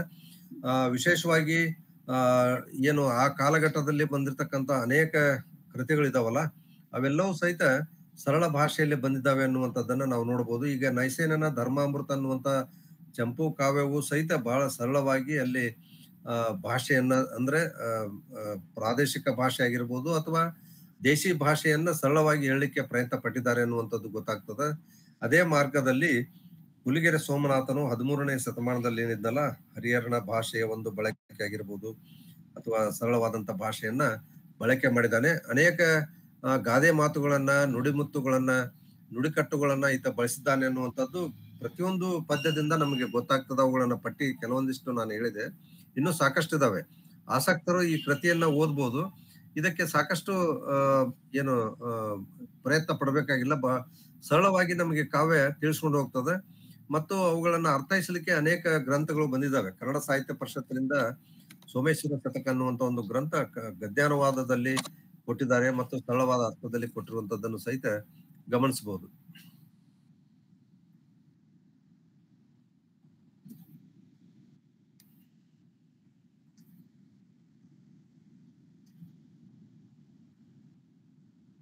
ಇದರ ಭಾಷೆ ಬಗ್ಗೆನೇ ಒಂದು ಸಪರೇಟ್ ಅಧ್ಯಯನ ಮಾಡ್ಲಿಕ್ಕೆ ಅವಕಾಶ ಇದೆ. ಯಾಕಂದ್ರೆ ಅಷ್ಟೊಂದು ಕಾಲಘಟ್ಟದಲ್ಲಿ ಇರುವಂತ ಭಾಷೆಯ ಬಳಕೆ ಏನಿದೆಯಲ್ಲ, ಅದು ಗಾದೆ ಮಾತುಗಳಾಗಿರ್ಬೋದು, ದೃಷ್ಟಾಂತಗಳಾಗಿರ್ಬೋದು, ಇವೆಲ್ಲವುಗಳನ್ನ ಕುರಿತಂತೆ ಇನ್ನೂ ವ್ಯಾಪಕವಾಗಿ ಅಧ್ಯಯನ ಮಾಡ್ಲಿಕ್ಕೆ ಅವಕಾಶ ಇದೆ. ಸರ್ ನಮಸ್ಕಾರ. ನಮಸ್ತೆ. ಇವ್ರು ಯಾರು ರಾಜಾಶ್ರಯದಲ್ಲಿದ್ರು ಸರ್? ಇಲ್ಲ, ರಾಜಾಶ್ರಯದ ಬಗ್ಗೆ ಇಲ್ಲ ಅಂತ ಅನ್ಸುತ್ತ. ಈತ ಸ್ವತಂತ್ರವಾಗಿದ್ದಂತವನು. ಇವನು ಯಾರು ರಾಜಾಶ್ರಯದಲ್ಲಿ ಇರ್ಲಿಲ್ಲ. ಇಲ್ಲ ಇದ್ರೆ ಹೆಂಗ್ ಬರೀತಿದ್ದಿಲ್ಲ ಅವನು. ರಾಜರ ಬಗ್ಗೆ, ಮಂತ್ರಿಗಳ ಬಗ್ಗೆ ಬರೀಲಿಕ್ಕೆ ಸಾಧ್ಯವಾಗ್ತಾ ಇಲ್ಲ. ಆತನ ಗುಣಗಾನ ಮಾಡೋದ್ರಲ್ಲೇ ಕಾಲ ಸಮಯ ಹೋಗ್ತಾ ಇತ್ತು. ಹೀಗಾಗಿ ಇವನು ಇದರಿಂದ ಇದ್ದನು ಅನ್ನುವಂಥದ್ದು ಮೇಲ್ನೋಟಕ್ಕೆ ಗೊತ್ತಾಗ್ತದೆ. ಇವನವು ಇಷ್ಟೇನ 105 ಪದ್ಯ, ಬೇರೆ ಇನ್ನೇನ ಐತ? ಇವನು ಏನಿಲ್ಲ, 107 ಪದ್ಯಗಳನ್ನ ಒಳಗೊಂಡಿರ್ತಕ್ಕಂತ ಒಂದು ಕಾವ್ಯ ಸೋಮೇಶ್ವರ ಶತಕ ಅಷ್ಟೇ. ಒಂದೇನಿಲ್ಲ, ಬೇರೆ ಇನ್ನೇನಿಲ್ಲ, ಮತ್ತೇನಿಲ್ಲ. ಇವನು ಗದ್ಯದ ಯಾವ್ದು ಇಲ್ಲ, ಬರ ಪದ್ಯ ಅಷ್ಟೇ ಅವನೇನಿದ್ರು. ಹೌದೌದು, ಇವು ಪದ್ಯ ಎಲ್ಲ ಮತ್ತೆ ವಿಕ್ರೀಡಿತದಲ್ಲಿ ಇರುವಂತವು. ಪಾಲ್ಕುರ್ಕೆ ಸೋಮನಾಥಂದು ಸಮಾಧಿ ಇರೋದು ಮಾಗಡಿ ತಾಲೂಕ್ ಕಲ್ಯಾದರಲ್ವಾ ಸರ್? ಇವೊಂದಲ್ಲಿ ಸಮಾಧಿ ಇರೋದು ಕಲ್ಯಾದಲ್ಲಿ. ಹೌದು, ಕಲ್ಯಾದಲ್ಲಿ. ಇವೊಂದು ಸಮಾಧಿಯಲ್ಲಿ ಚಿದಾನಂದ ಮೂರ್ತಿ ಅವರು ಅದ್ರ ಬಗ್ಗೆ ಒಂದು ಲೇಖನ ಬರೆದಿದ್ದಾರೆ. ಇವನ ಸಮಾಧಿ ಎಲ್ಲಿದೆ ಸರ್? ಸರ್ ಇವನ ಸಮಾಧಿ ಎಲ್ಲಿ ಐತೆ ಅಂತ ಗೊತ್ತಾ? ಸಮಾಧಿ ಎಲ್ಲಿ ಗೊತ್ತಾಗಿಲ್ಲ. ಅಲ್ಲ, ಇವಾಗ ಪಾಲ್ಕುರ್ಕೆ ಸೋಮನಾಥ್ ಒಂದು ಕಲ್ಯಾದಲ್ಲಿ ಐತೆ ಅಂತ ಹೇಳಿರಲ್ಲ, ಅದು ಕನ್ಫ್ಯೂಸನ್ ಅಲ್ಲ ಅವರಲ್ಲ ಅಲ್ಲಿ ಕೇಳಿರೋನು. ಇಬ್ರು ಇರ್ಬೋದಾ? ಅದ್ ಏನಾಗ್ತದಂದ್ರೆ ಸ್ಪಷ್ಟವಾಗಿ ಯಾವ್ದು ನಿಖರವಾಗಿ ಹೇಳಿಕ್ ಆಗೋದಿಲ್ಲ.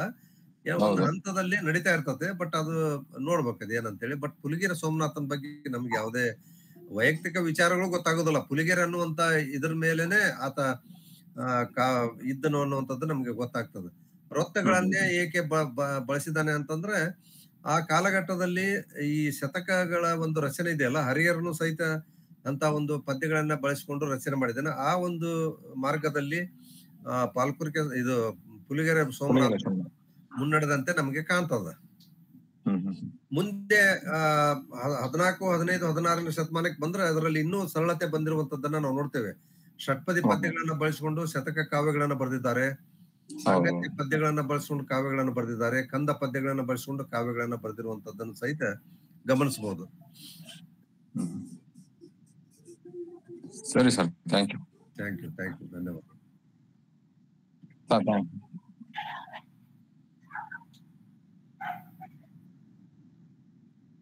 ಇದು ಕನ್ನಡ ಸಾಹಿತ್ಯ ಪರಿಷತ್ತಿನಲ್ಲಿ ಸಿಗ್ತದ, ತಗೋಬಹುದು. ಇಲ್ಲಾಂದ್ರೆ ಇದ್ರಲ್ಲಿ ಇದೆ, ಇದು ಏನು PDF ನಲ್ಲಿ ಸಿಗ್ತದ. ಬೇಕಾದ್ರೆ ನಿಮ್ಗೆ ಹಾಕ್ತೇನೆ ನಾನು, ನಿಮ್ಗೆ ಹಾಕ್ತೇನೆ, ನೀವು ಅದನ್ನ ಶೇರ್ ಮಾಡ್ಬೋದು. ಸರ್ ಕನ್ನಡ ಮತ್ತು ಸಂಸ್ಕೃತಿ ಇಲಾಖೆನಲ್ಲೂ ಐತೆ ಸರ್ ಇದು. ಅದೇ ಅಂದ್ರೆ ಇದೆ, ಅಲ್ಲಿ ಯಾವುದೇ ವಿವರಣೆ ಕೊಟ್ಟಿಲ್ಲ ಅದಕ್ಕೆ. ಐತೆ. ಡಾಕ್ಟರ್ ವೀರಣ್ಣ ರಾಜೂರಾವ್ ಅವ್ರದ್ದು ಶತಕ ಸಂಪುಟ ಅಂತ ಕನ್ನಡ ಮತ್ತು ಸಂಸ್ಕೃತಿ ಇಲಾಖೆನಲ್ಲಿ ಐತೆ. ಅದೇ ಹೇಳಿದ್ನಲ್ಲ, ಅದೇ ಅಂದ್ರೆ ಶತಕ 4 ಕೃತಿಗಳನ್ನ ಅವ್ರು ಎಡಿಟ್ ಮಾಡಿದ್ದಾರೆ. ಅದರಲ್ಲಿದೆ, ಅವು ಬೇರೆ ಬೇರೆ ಇದಾವೆ. ಸ್ವತಂತ್ರವಾಗಿ ಬೇಕು ಅಂತಂದ್ರೆ ನಿಮಗೆ ಸಾಹಿತ್ಯ ಪರಿಷತ್ತಿನಲ್ಲಿ ಇದೆ ಇದು. ಅದ್ರದ್ದು PDF ನಲ್ಲಿ ಆನ್ಲೈನ್ ನಲ್ಲಿ ಫ್ರೀ ಆಗಿ ಸಿಗ್ತದ. ಅದಕ್ಕೆ ಒಳ್ಳೆ ಒಂದು ಇದನ್ನ ಬರೆದಿದ್ದಾರೆ, ಏನು ಸರಳಾನುವಾದ ಇದೆ. ಹೌದೌದು, 2 ಬುಕ್ ಐತೆ ನನ್ನ ಹತ್ರ. ಅದೇ ಸಾಹಿತ್ಯ ಪರಿಷತ್ತಿಂದ ಐತೆ, ಕನ್ನಡ ಮತ್ತು ಸಂಸ್ಕೃತಿ ಇಲಾಖೆ 2 ಐತೆ. Okay sir, thank you.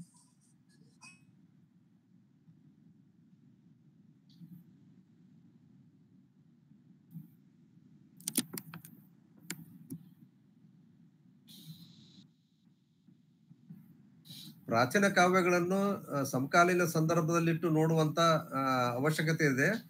ಮತ್ತು ಅಂತ ವಿಚಾರಗಳು ಸಹಿತ ಆ ಕಾವ್ಯಗಳಲ್ಲಿ ಇದ್ದಾವೆ ಅನ್ನುವಂಥದ್ದನ್ನ ಓದಿದಾಗ ನಮ್ಗೆ ಗೊತ್ತಾಗ್ತದೆ.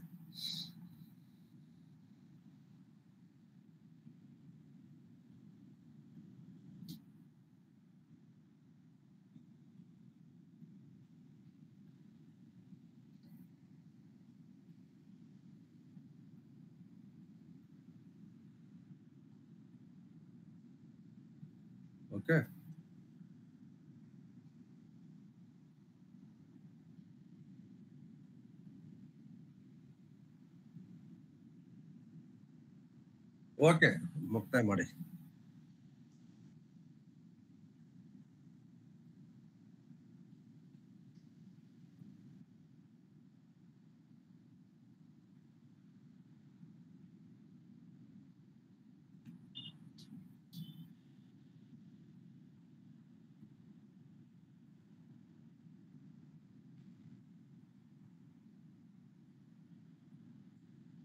ಧನ್ಯವಾದಗಳು.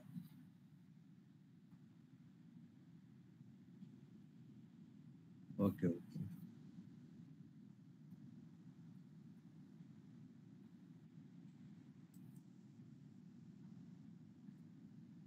ಸರ್, 1 ನಿಮಿಷ ಸರ್.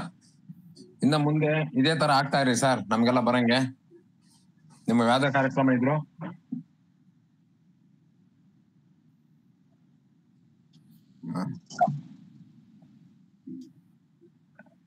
ನಾನು ಗ್ರೂಪ್ ಅಲ್ಲಿ ಇಲ್ಲ, ನಾನು ಯಾವ್ದೋ ಬೇರೆದ್ರಲ್ಲಿ ಇದ್ದಿದ್ದು. ನನಗೆ ಬಂದಿದ್ದೆ, ನಾನು ನೋಡಿದ್ದೀನಿ ಅಷ್ಟೇನೆ. ಜಾಯ್ನ್ ಆಯ್ತೆ. ನಿಮ್ದು ಹಾಕಳಿ ಸರ್ ನಮ್ಮ ಗ್ರೂಪ್ ನ. Okay sir.